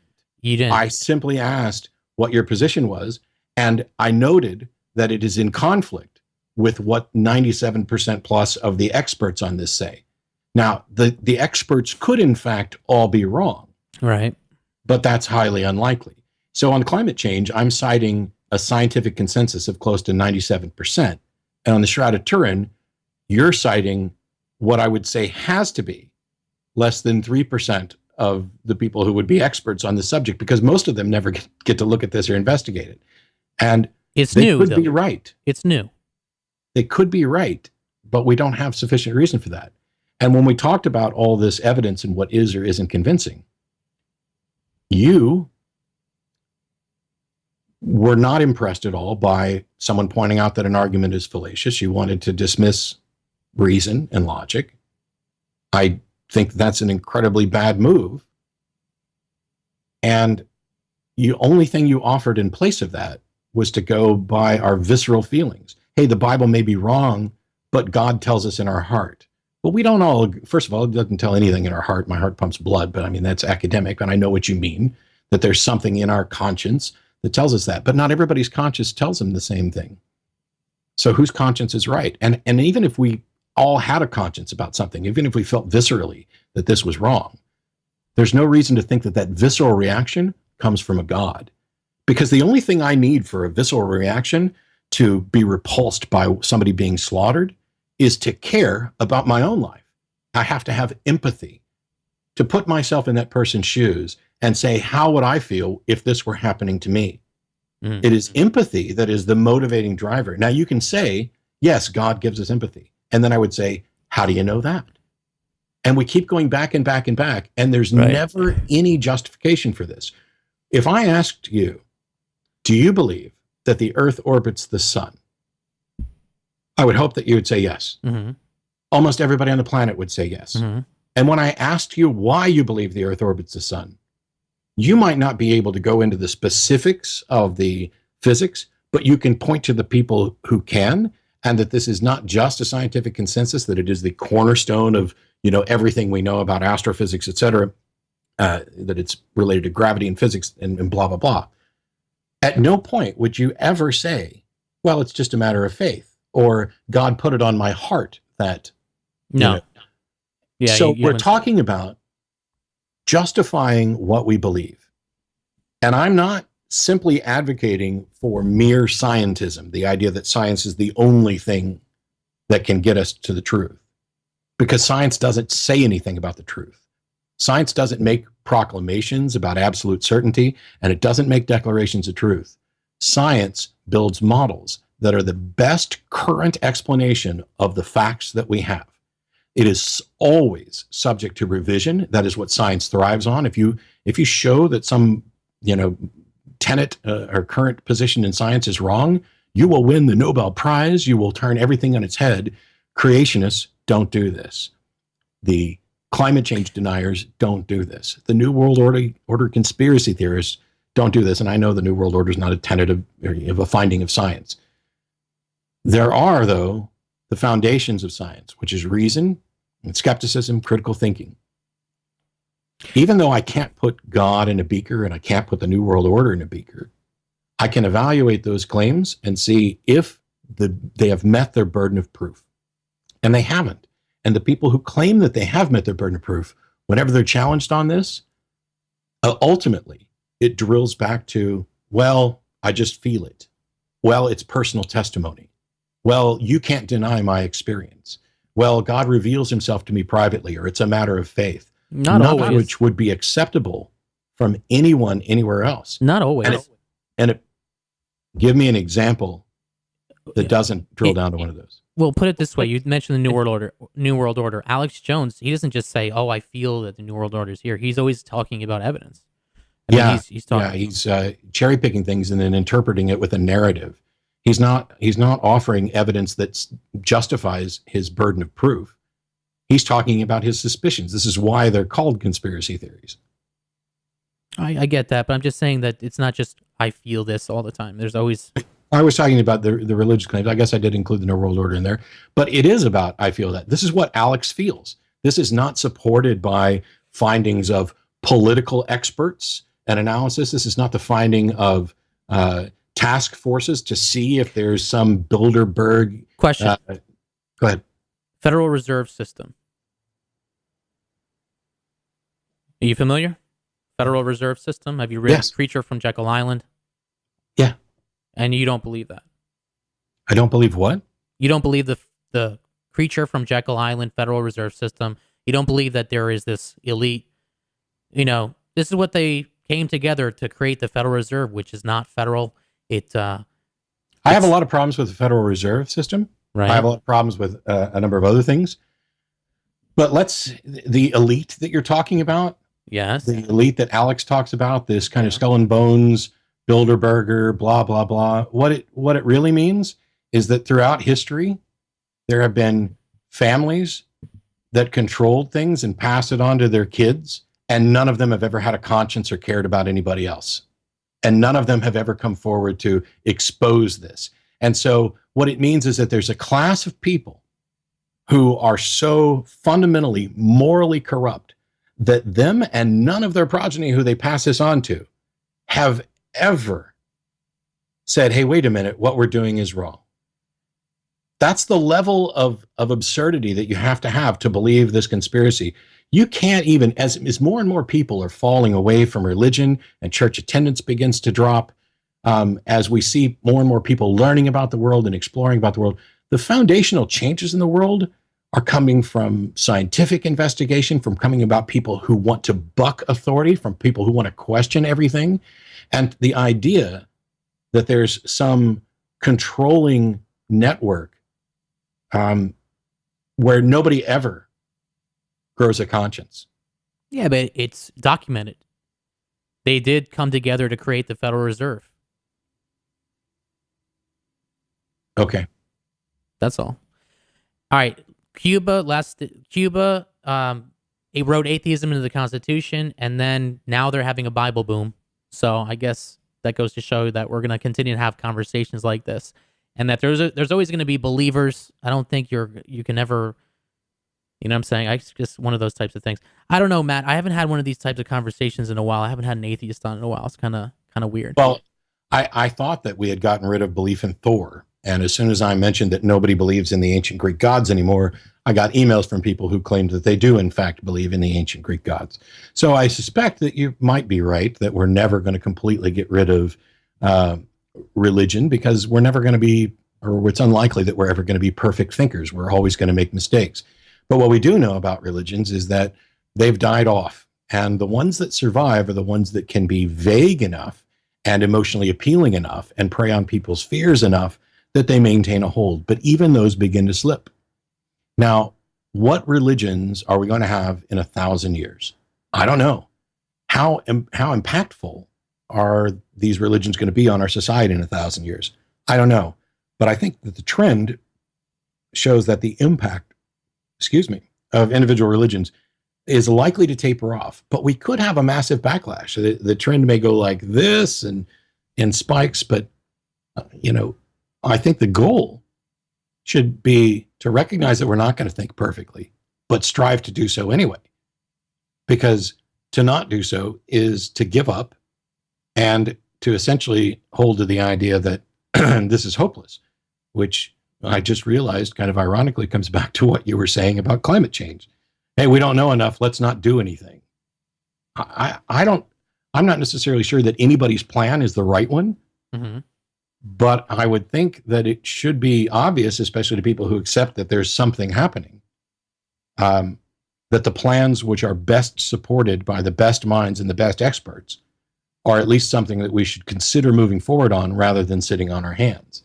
And when I get objections, when I hear people giving objections, it's about, well, how much money it might cost. It's always, I say this and I'm being hyperbolic, everything doesn't come down to money. But everything kind of comes down to money at some point or another. Who gets listened to is about money. When I listened to a great talk about black college students and how they were trying to implement changes, and their protests didn't do anything. But as soon as they got the black athletes to say, we're not going to play until this changes, stuff got fixed, because that cost them millions. So money plays a role in all of this. And we're also human beings that care about other human beings, which is why I find, now granted, I think, so there are varying degrees of conspiracy theories. The people who are advocating for the reptilian lizard conspiracy. I don't believe. So you shake your head and you think that's nuts. I do. Okay. I agree. Mm-hmm. And I think that a lot of these other conspiracy theories are perhaps not as nuts, but equally unsupported. I've seen pictures of the lizard people. I've seen pictures of their eyes. I've heard people talk about them. And there's this group of people who think that the Bilderberger, whatever, the Shriners and whoever you want to throw in there Masons are controlling everything. And then there's a sub-portion that think that there also happen to be lizard people.